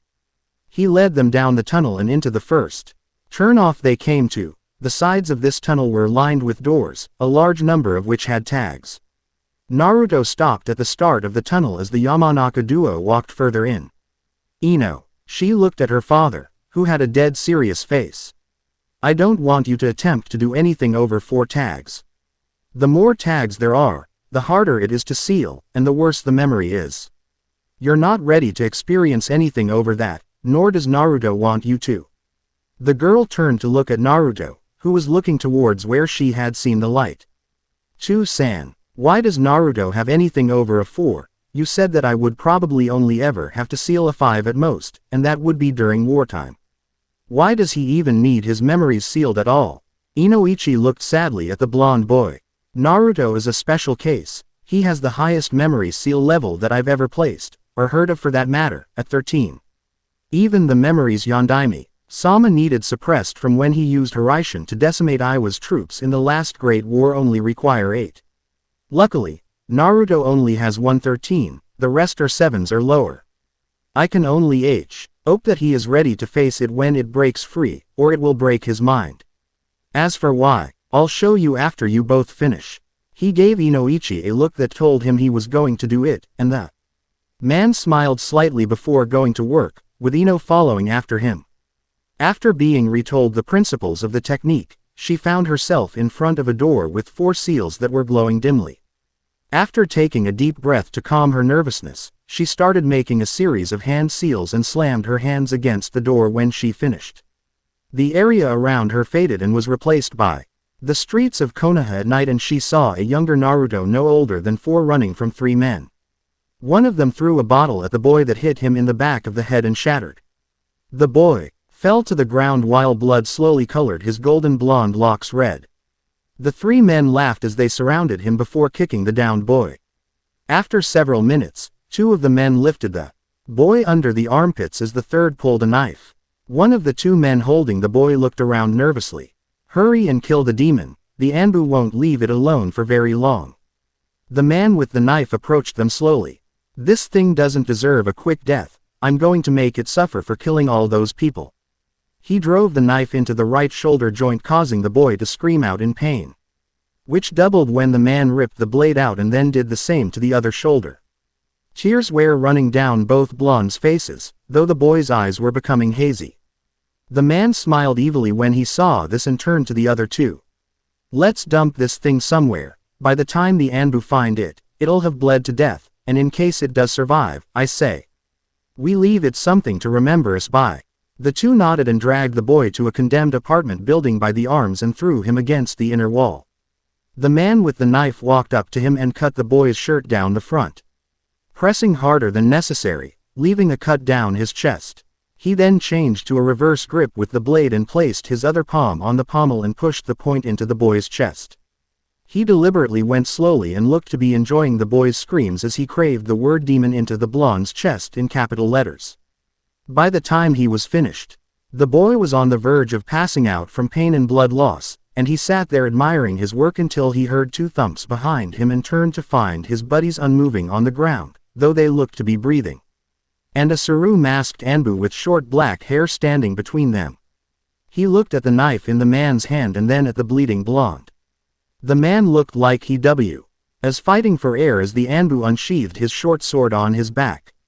Saru disappeared and was by Naruto's side before the man fell to the ground and his head rolled away from his body. Hold on, Gaki. Her vision faded again and she found herself back in the wooded tunnel, the seals on the door now shining brightly. Tears still falling down her cheeks, she turned to find Naruto, but he was nowhere to be seen. She fell onto her backside and pulled her knees to her chest, taking time to recover after what she had witnessed. For a brief time she considered just staying where she was, but that thought was quickly thrown aside. I told Tu-san that I was ready for this, I can't quit now. She pushed herself to her feet and started looking for a 3-seal door. I don't think I can handle another 4-door just yet. Down the hallway, Inoichi smiled. I didn't expect her to get up, especially since he's one of her oldest friends. I know I wouldn't have at her age. I just hope he knows what he's doing telling her about Kyubi. He walked to a door near where she had been. Behind him was a door with 13 seals glowing almost blindingly bright. May she never have to see that. With Ino walked out of a door with 3 seals looking ready to kill someone. In the memory she just witnessed, a drunken villager broke a bottle over Naruto's head and slashed him across the face. A longer shard got him from left cheek, across the bridge of the nose, and above the right eye, while a shorter one cut from the outside edge of the left eyebrow towards his hair till the glass shard broke off in his skin. He was able to get away before any more damage was done. It was the last door with 3 seals. It hadn't taken her long to finish them because, though large in number, they were relatively short memories. That didn't mean they weren't horrifying by any means though. She had seen things that would leave most scarred for life, and dreading what she would find in the next set. Stopping in front of a door with 4 seals, she took a deep breath and slammed her hands onto it. A 6-year-old Naruto was running from a mob of people in the middle of the day, all of them with sharp object, ranging from glass to swords. He turned into an alleyway, but as he turned he ran into someone, who slammed him against the wall and pinned his arms against the wall outstretched with 2 tantos stabbed through the palms of his hands. The mob caught up and started slashing his body, staying away from his stomach. One got him with a downward swing of a kitchen knife across the right and through 2 of the whisker marks on his cheek. His right eye stayed closed after that and his left seemed to be unfocused, showing he was on the verge of passing out. A woman pushed her way to the front of the crowd. She was wearing a chunin flak jacket, and an evil sneer on her face. She had a kunai in her hand and she grabbed Naruto's face. Why so serious, demon? Why aren't you smiling like you always do? She received nothing as a reply, and the sneer turned into a full smile. Don't worry, I'll help you put a smile on that face. She stuck the blade of the kunai between the blonde's lip at the right corner of his mouth and tilted it upwards before slowly pulling it towards the blonde's ear. There was a spray of blood as the chunin's hand fell from her arm, the kunai still clutched in it. And before she could scream her head was removed from her shoulders. An Anbu appeared beside Naruto as the woman's body hit the ground. Any defining features, including gender, were hid underneath their hooded white cloak and Tori mask, but in their hand they held a bloody ninjutsu. There were Anbu surrounding the rest of the crowd. One of them started forming hand seals and mob all keeled over. The Anbu bound them all as the one to save Naruto removed the tantos and used shunshin with him in their arms.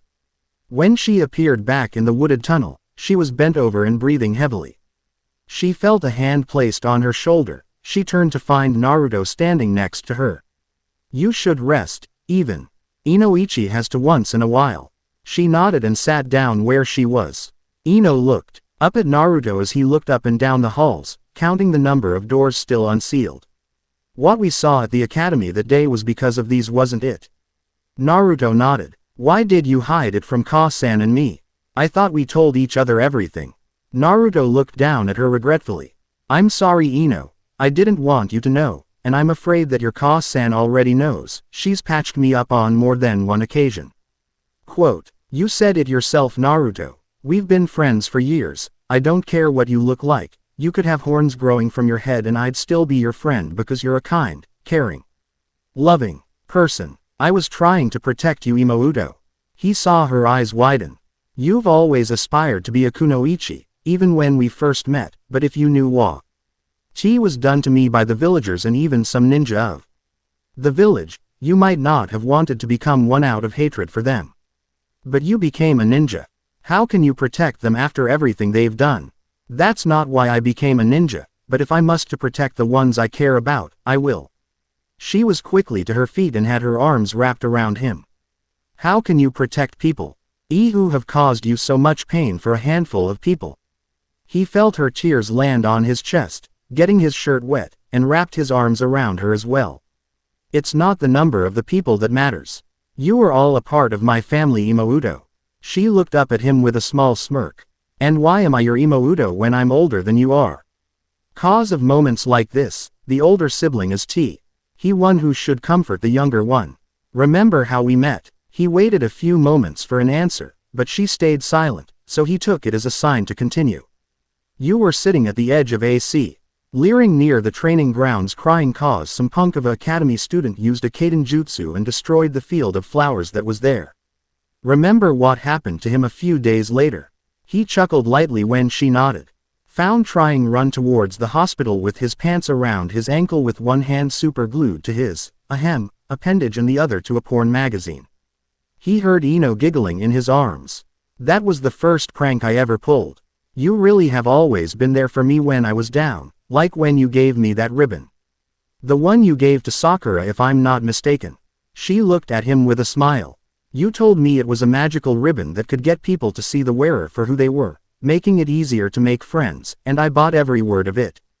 Naruto smiled. It worked, didn't it? You became one of the most popular girls our age at the time, and still are. It even worked for Sakura.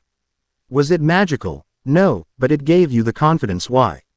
Oh, you need to open yourself open to people other than Shikamaru, Choji, and me. Am I interrupting something? Cause I'd like to know if I should be overjoyed because I am, or ecstatic that I'm not. Ino saw an evil smirk appear on Naruto's face and suddenly felt sorry for her father. Oh, nothing much. I was just telling Ino of all the wonderful I could do to her if she wanted me to. Ino's face was glowing red due to how deep she blushed and expect her dad to nearly kill the younger male blonde, but was surprised when all that happened was a scowl appearing on his face and him pinching the bridge of his nose. I swear you're trying to make me fry your brain, Naruto. Every time you're over you flirt with my wife, and now you do something like this with Ino. Naruto shrugged with a sigh as he stepped away from Ino. What can I say? She gets her looks from her Ka-san. Besides, you know it's all in good fun and that I'd never actual follow through with any of it. Okay, well maybe, I can't deny they're both gorgeous. So maybe if they were single and felt the same way, but other than that you have nothing to worry about. Good. Then you'll understand when I say this, she's my wife, you can't have her. And as for my Otome, I might consider letting you date her, but only if she decides she wants to. Ino rolled her eyes at that. Not going to happen to San, according to him I'm his Imouto. That's good to hear, I guess. Anyways, I've finished up the higher level ones. How are things going on your end? From what I saw before we started our conversation, she's mostly done, only a few are left. Alright, then we should finish them up quickly. I help you out with them, Ino. Okay, San. She turned to Naruto. Remember, you promised to tell me what that light was and why the villagers did all of this when we get done. Quote, no worries, Ino, I will. It took less than 8 minutes to seal the remaining doors and Naruto started leading them further down the main hallway till they reached the second turn-off where Ino and Inoichi stopped to glance at the metal wall, before hurrying to catch Naruto who hadn't stopped. However, when they came upon the third hallway, Ino grabbed hold of Naruto's shoulder. Naruto, what are those? Naruto looked down the hall, while Inoichi stepped a bit closer to get a better look. They look like memories, but the aura around. These, the eldest blonde shuddered. I've never seen these, yet they're sealed far better than I could hope to do. He turned to the boy. Are these? Naruto nodded. Well, they're obviously not mine. Ino looked between the two. So those are implanted memories. Something like that. You'll understand it a little better after you see what's in the next room. Naruto led them through the light, which didn't dissipate as they got closer. And they both gasped at the sight. The walls, like everywhere else, was composed of a line of large trees, but there were others behind them, giving it the appearance of a real forest. The floor was a large glistening pool of calm crystal. Clear water with a fairly large island in the center, big enough to fit at least 3 Narutos lying down long ways in any direction, that had a maple tree growing from the center, taller than either Yamanaka could see, though they could see glimpses of sunlight through its leaves, the small peninsula of land they stood on, and a 5-foot walkway around the outside of the pool. What really surprised them was that they could see and hear several types of animals, from squirrels running up trees and leaping through the branches, birds flying in the clearing and chirping from their perches, to a herd of deer walking just beyond the tree line, a 12-point buck drinking from the pond, and the sound of wolves howling in the distance. The Yamanaka duo stared in awe of the world around them, until a bird flew down and landed on Ino's shoulder, breaking her from her shock. It's so real. She stroked the bird's head a couple of times before it flew off into the surrounding trees. What is this place? Naruto smiled and stepped out onto the water, not even making a ripple, and started towards the island. This is where everything changed for me. I call it the spiritual grove. When he got about halfway he turned around. You coming? Ino gave him an annoyed look. Not all of us can walk on water, Naruto. Inoichi scooped her up into his arms, only getting little protest, and followed Naruto to the backside of the island, where a massive 2-door gate could be seen across the water with a strip of land in front of the doors. I see you brought the Mind Walkers. A feminine voice floated into the serene grove from beyond the gate. Kyuubi appeared at the gate and gave a sad sigh. And here I was hoping to playing another game with you. The creatures here don't seem to like me. Naruto smiled and shook his head. That could be because you tried to eat a dough when I first created them. The two Yamanaka stood in shock of what was before them. Ino because the woman was even there, and Inoichi because he knew who she was and, of course, how she looked. Inoichi, I'd like for you to meet Kyuubi no Kitsune. Ino looked at him confused. But Yondaime-sama killed Kyuubi, and even if he didn't, how could she be here in your mind? Inoichi sighed. Ino, what I'm about to tell you is AS rank secret, meaning why?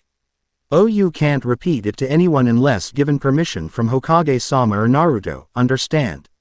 She nodded silently. Yondaime-sama didn't kill Kyuubi like you were told, in fact no mortal can kill her. Instead he gave his life to seal her within a baby whose chakra coils weren't fully developed. That baby was Naruto.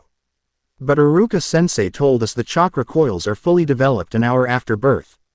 Wouldn't the strain of the sealing have killed him? You're right. The three turned to Kyuubi, whose gaze was cast down. The strain should have killed him, but as my yokai entered him, it strengthened his body, changing it to be able to handle the strain. The whisker marks are a byproduct of the changes made to him, along with his heightened senses, though they're not as heightened as those of the Inuzuka clan. Is being able to create all of this another byproduct of you being here? Kyuubi smiled brightly and shook her head. This is all him. Even I was surprised when he started creating animals. I suppose it probably has something to do with his extraordinary ability with Kage Bunshin. Inoichi looked questionably at the demoness. I don't understand, how could the two are connected? You know of the jutsu and its abilities, correct? The man nodded. Even the ability to transfer memories to the original. Again he nodded. After learning this from the Sandame, I observed the kit creating some and learned why they are able to do so.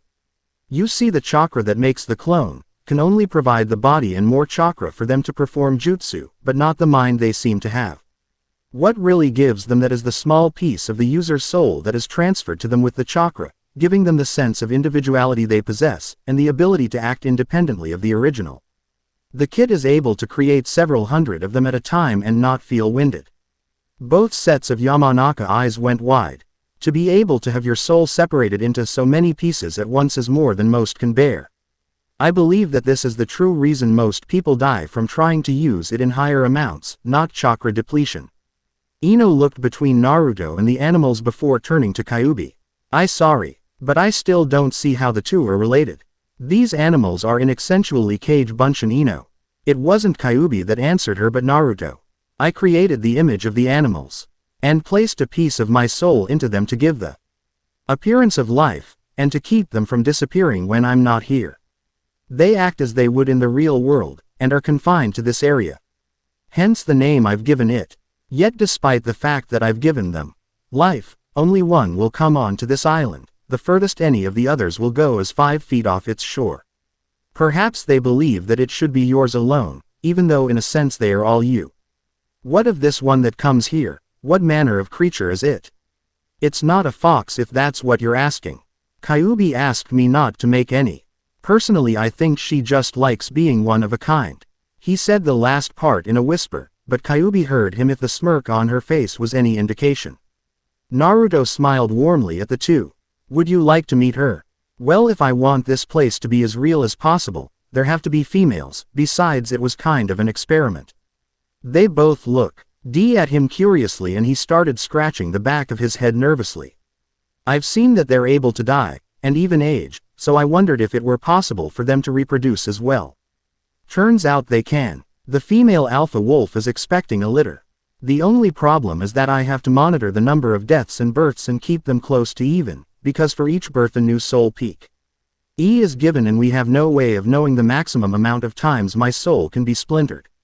Luckily though, even though they don't have to eat, the wolves still do, about a deer a day, until the pups are old enough anyway. But by then a few of the older members of the pack will have died of age. Inoichi gaped at him. Naruto, this is both utterly amazing, and highly disturbing, but I must ask. What happens to the soul fragments of the animals that die? They return to me the same as the ones in Cage Bunshin do. So, would you like to meet her before we leave? They nodded, and he raised Hi's left hand to the tree as it extended by him, adding more chakra to it. Hikari, would you come down here a moment? A violet snake's head appeared from the leaves near his hand and started down his arm, wrapping herself around his arm every now and then to keep her body from falling off. His arm shrunk down to normal size, slowly following behind the snake's massive body, until only her tail and part of her body remained wrapped loosely around his arm and the rest was crossed over his chest, around the back, over the left shoulder, in front of the neck, and out onto the right arm. In all, the snake looked to be around 15 feet long, weighing upwards of 150 pounds. Ino shuddered as she flicked her forked tongue out while looking at the two Yamanakas. This is Hikari. She liked Kyuubi as one of a kind. I wanted others, but the ones I tried to create reject the soul fragment. I still don't understand how or why it happened. She was the second type of predator I created. Before her were the little creatures like birds, squirrels, then the first predator was the wolves and then the deer. How many animals have you created, Naruto? You may have noticed all the fish, there are 87 at most. There's also a couple of bears, 3 males and 3 females, 18 butterflies, 54 fireflies, a colony of 40 bats, a pack of 15 coyotes, 20 boars, and a family of 22 apes. The deer herd has 7 bucks and 21 does, 5 of which are pregnant. The wolf pack has 4 males and 5 females, one expecting a litter of 4 pups give or take, 24 squirrels, and 167 birds, ranging from chickadees to hawks. And then there's Hikari here, of course, so 500 total at last count, which was this morning, so I may be over by a few. Ino's mouth hung open at how casually he said this. You split your soul 500 ways just for these animals and you still used Cage Bunshin outside. It's really not as bad as you think. The soul fragments for the majority of the animals is half of that for a Cage Bunshin, a fourth for the bugs. The coyotes and larger animals take the same as a single clone each. And Hikari took a shard big enough for 3. So all in all it's like making 289 Cage Bunshin. And Kyuubi already told you I can make several hundred without even being winded. She does have a good reason to be concerned, Naruto. Even if it is true you can make that many, You yourself said there's no way of knowing just how many times you can spilt your soul, as long as you continue to monitor the number of animals here and don't overuse Kage Bunshin no Jutsu, you should be fine. I will however, want to either check or at least get a report from you on this matter every few months to monitor the situation from a professional standpoint. Naruto unwrapped Hikari and set her on the ground, which she immediately slithered back towards the tree. I can do that. Now I think it's time we get out of here. I'll see you later, Kyubi. Goodbye, Kit. It was nice to finally meeting you both face to face, Inoichi. When the three returned to the land of the conscious, they found Ino's mother, Yuri, hovering over them in worry, though her eyes were on Naruto more often than not. She had shoulder-length light brown hair, emerald eyes, her skin was lightly tanned, and was wearing a loose-fitting white t-shirt and form-fitting pants that only reached to mid-shin. They came back again, didn't they?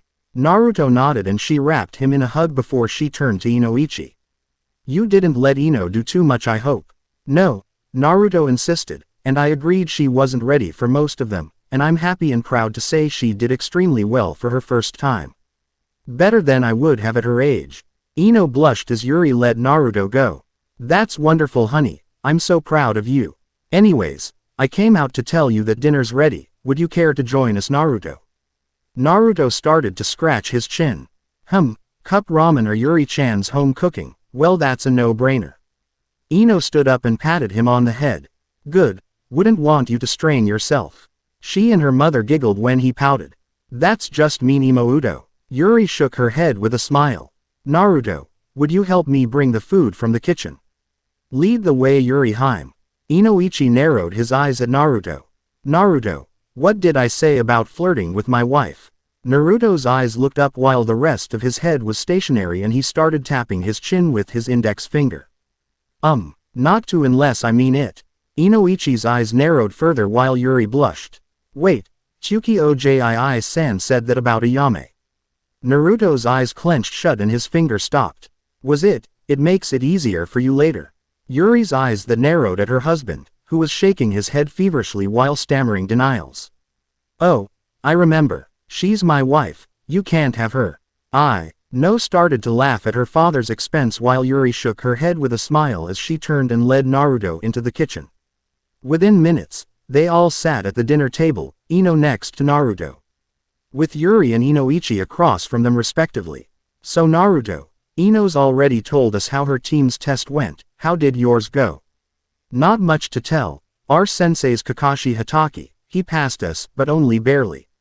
Inoichi started choking on the food in his mouth, but Yuri started patting him on the back till he was fine. I'm afraid you're going to have to explain it better than that, because Kakashi is well known for 3 things. Reading Ika in public, being at least 2 hours late for anything that's not life or death, and for having never passed a team. So please, continue. Okay, but it's not all that interesting. Sasuke and Sakura went to hide as soon as he said go, while I sent some Kage Bunshin at him while I made a retreat into the woods to see how he fought. After he finished the clones, he put Sakura into a genjutsu, which caused her to scream and faint even though she's supposed to have the best genjutsu disabling ability outside of Hinata, who uses her Byakugan. Then, Sasuke tried to use his big fireball to fry Sensei, who used Kawarimi and pulled Sasuke into the ground up to his neck. I grabbed Sakura and brought her to Sasuke. When she woke up I told them we had to work together in order to pass. But they didn't believe me, so I went back to Sensei, and sat down as the timer rang. When he was about to tie Sakura up, since she didn't even make an attempt at the bells, I pulled them out of my pocket and the 2 Kage Bunshin I had switched them with dispelled. I gave the bells to them and Kakashi decided to pass us since I showed teamwork. He'll probably have us doing D rank mission for some time so we can build teamwork, before we get AC rank though. The 3 Yamanakas look at him with blank expressions. I told you it wasn't very interesting. Warm-ups with Anko are harder than that. They continued to look at him blankly for a few seconds before a small smirk appeared on Inoichi's face. You've been training with Anko, huh? Is it combat training, something more interesting? 'Cause I recall a memory I saw the last time I sealed the bad ones away when I was checking for others, in which she. Naruto glared at him. Inoichi, I'm warning you, finish that and you will regret it. It nothing to be ashamed of, Naruto. It's not every day a hot woman offer herself to you, even if you were under a henge. Yuri sent Inoichi a glare of her own and he quickly added, unless you're married to her, but sometimes even then.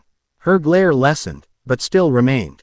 I have nothing to be ashamed about because she didn't offered, she accused me of NTING to have dinner with her only so I could get in her pants, and even if she had, I would have declined. She may not have said it out loud, but by the end of dinner, she was rubbing up against you. Leaving trail of kisses up and down your neck, and running her hand all over your chest. I was surprised you were even able to stay standing, it more than most men could handle. She was intoxicated, and I was barely 10 at the time. I had no idea what she meant when she asked me why I wanted to eat with her. In fact, I remember thinking, what does she mean by wanting to get into her pants? She's not wearing pants, and why would I want to wear hers anyway? They'd be too big for me, or rather too small for this form. And since you decided to ignore my warning, Inoichi, you're going to have to pay the price.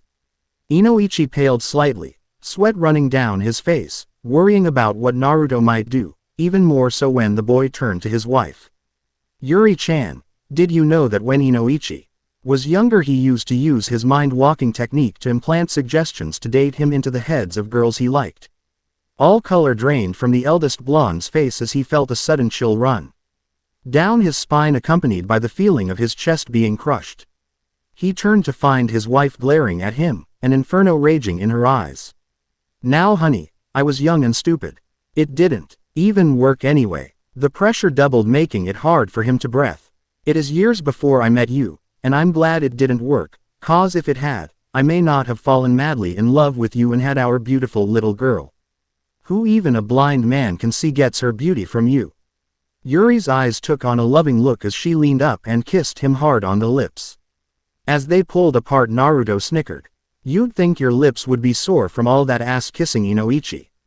He was hit over the head with a wooden spoon. What'd I do? Yuri was frowning at him as he rubbed the spot he was hit. You know better than to use that kind of language around me and my daughter. Sorry, Yuri-chan, it won't. Naruto's head turned in the direction of the door, as well as Inoichi's. Do you want me to get it? Inoichi shook his head. I'll get it. They were probably sent because they need me to help crack a tough nut. The two females looked at the two like they were crazy, but as Inoichi stood up, there was a knock on at the door. A few short minutes later, he came back with a not too pleased look on his face and the Neko Anbu from the scroll incident following behind him. She's here to see you, Naruto. The boy stood from his seat and walked over to them. It's nice seeing you again, Neko. What can I do for you? Hokage-sama has asked for your presence immediately, Uzumaki-san. Given his company, I doubt he'll be as lenient as he was before. Naruto nodded and turned to Yuri. I'm sorry to eat and run, Yuri-chan. She smiled at him. It's all right, Naruto. Take care of yourself, and don't be a stranger, you'll always welcome here. Neko placed her hand on his shoulder and in a puff of smoke they were gone. I'm not as old as this fossil Gaki. The man jabbed his thumb towards the Hokage. You old enough to have met the Shodaime Hokage? The man grumbled but nodded regardless. Then you're old. So how about it, Oji-san? You going tell me why I'm here? Sarutobi sighed. Naruto, this is my old student Jiraiya. He's the Gamma Sanin, and the foremost expert on seals now that the Yondaime is no longer of the living. He came here to check on a seal placed on a kunoichi by another of my students, Orochimaru. But when she came here, she told us that you removed it, and while it's true she no longer bears it, I need to know if what she said is true. If the kunoichi in question is Anko, then yes. How did you do it, Gaki? I've spent years trying to come up with a way to remove the damn thing and I still haven't come up with anything. Seeing as how you are a seal expert, old be looking for a seal that would remove it, or a way to break it as that's your specialty, but that's not what was needed. He looked at Jiraiya. You are aware of Kyuubi, of that I'm sure, but has Oji-san told you everything? I got the short version. Kyuubi's female and has been helping you out for years, and her chakra destroys foreign substances that enter your body, which means you'll never know the true joys of drinking. He ended it with a smile, which Naruto returned slightly. Just means I can drink anyone under the table and not have to deal with the hangover, though it'd probably be better than dealing with a pissed off Kyuubi cause of the work she'll have to do. Anyways, when I saw the seal, I spoke with Kyuubi to see if she knew of any way to get rid of it. She didn't. However, between the two of us, we thought of a way to destroy it, by transferring it to myself. Sarutobi's eyes widened. You took the Juin Jutsu into yourself. I did, and her yokai destroyed it. The process was painful for Anko, and there is a condition for the transfer to work. After a few minutes of silence, Jiraiya grew impatient. Well, what is it? The wearer has to willingly give up the power it gives them. Or the seal will root itself deeper into the host, which will make it harder for them to resist the urge to use its power. And you know all of this, Hogaki. According to Kyuubi, the Juin Jutsu is similar in principle to a demonic mating mark, in that it gives the wearer a boost in power that belongs to the one that marked them, and that when it's attempted to be forcibly removed it fights back. Usually ending in the death of either the wearer or the one trying to remove it, but that's where the similarities end. A mating mark is designed to give power to protect the wearer if they're attacked. Normally when a female is pregnant, as that's when they're at their weakest. He heard a growl in the back of his mind. You said it yourself, so there's no use getting angry about it. As it's given to a lifelong spouse, it has a benevolent, or at the very least neutral, aura to it. When the mark is forced upon the wearer, it has a malicious aura, like the Juin Jutsu does. It is pretty much rape to demons, though a being with a stronger aura would be able to remove such a mark. However, that's not what the Juin Jutsu is. Anko told me that the power it gives is addictive.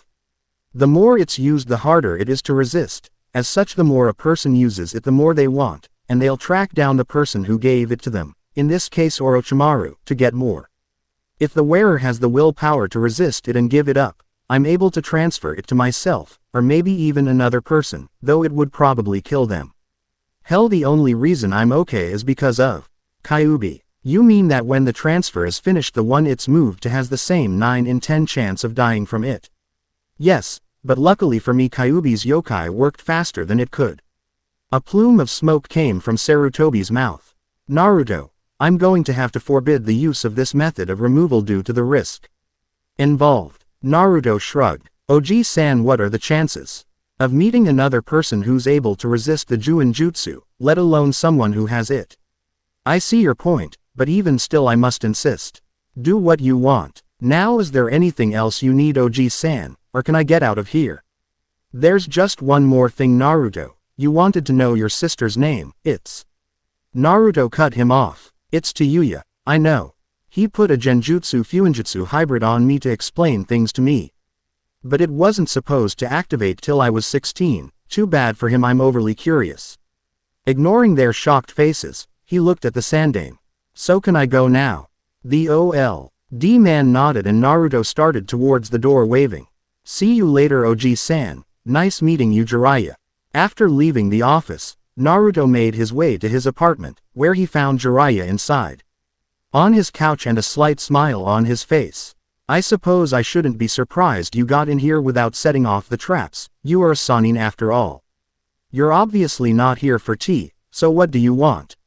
Some sake would be nice if you have it. Naruto frowned. I meant, why are you in my apartment, old man? A chuckle escaped the man's lips. You have Minato's looks, but you've obviously gotten Kushina's personality type. Especially if what sensei said about your pranks and ramen addiction is true. Hard to get something from someone who was never here. Jiraiya's mirth disappeared instantly and was replaced by a serious expression. Naruto, I know how it looks, but I also know Kushina. She would never abandon you. The few times I was in the village while she was pregnant, a smile stretched across his face. She had this glow of happiness about her. She had your nursery set up within 2 weeks of having found out she was pregnant, except for the color of the room of cower. Say, since she didn't know you'd be a boy at the time. From what I understand, she actually shouted it from the top of the Hokage monument when found out. I do not know how or why she and Tayuya weren't in her room after the sealing was done. But I've been trying to find out and find them. However, my spy network has yet to find a trace of them anywhere, which should be impossible. No one can just disappear, not from my network. The only two reasons I can see are either she left because of Kyuubi being sealed in me, or being kidnapped and their abductor not knowing about me, in which case they're probably dead. Jiraiya frowned. A bit negative, don't you think? I'm being realistic, it's been over 12 years. If they were abducted, then it was because of Minato, and if his enemies had killed them, they would have announced it to the world, even if it did cause another war. Besides, there's one option you overlooked. Someone may have threatened to hurt or kill you, Yuya, or both. F you if she didn't leave the village without you. Given what senseis told me about your life, it's not hard to imagine some ignorant ninja doing that, especially with Kushina still so weak from chill birth. She wouldn't have been able to stop them. So please, at least until you know for sure, don't hate her for not being here for you. I never said I hated her, but even if she was forced to leave, if she came back, I doubt I could see her the way I should. I've lived on my own for too long to be able to see either of them as parents. That's understandable, but as your godfather, I ask that you try. You're my godfather. What's your excuse for not being here? Jiraiya looked down sadly. I don't really have one. I'm not really fit to raise a child, at least not by myself. Perhaps if your godmother was on speaking terms with me it may have been possible, but with my spy network I'm constantly out of the village. My writing takes up most of my free time, and Kushina and Tsunade would kill me if I took you researching with me. Quote, at least you're honest about it, but you still haven't told me why you're here. A smile tugged at Jiraiya's lips. Right, you are Gaki. I'm here because in 6 months the Chunin exam will be held here in Konoha, and I plan to be here, and since I failed so spectacularly at being a godfather, I was hoping you'd allow me to make it up to you by teaching you a few things when I'm here. Naruto looked genuinely curious at the proposal. That would depend on what you wanted to teach me. The smile reappeared on his face. Well, I am a seal master after all, so I can instruct you on them. I can teach you the Rasengan, one of Minato's jutsu, a few jutsu of my own creation, though you may not be suitable for some elemental chakra training depending on the one you have, if you have one that is. And I was hoping to get you to sign the Gamma summoning scroll. I'm sorry, but I can't sign the scroll without canceling the one I already have, and I won't do that. As for everything else, I would be honored to learn for a Sannin, however I don't wish to learn the Rasengan. Jiraiya looked at him strangely. I don't want to be the second Kuroi Senko, but someone entirely my own, and I'll have enough trouble doing that just looking the way I do without his jutsu adding to it. And to answer you somewhat of a question, I have a wind affinity, though it may not be the only one. Jiraiya looked at the boy with a sad, but proud smile. I understand why you don't want to sign the contract, as I wouldn't trade mine if the world was offered on a silver platter, but I would like to know what yours is. The end. Remember to subscribe and like this video. See you in the next video.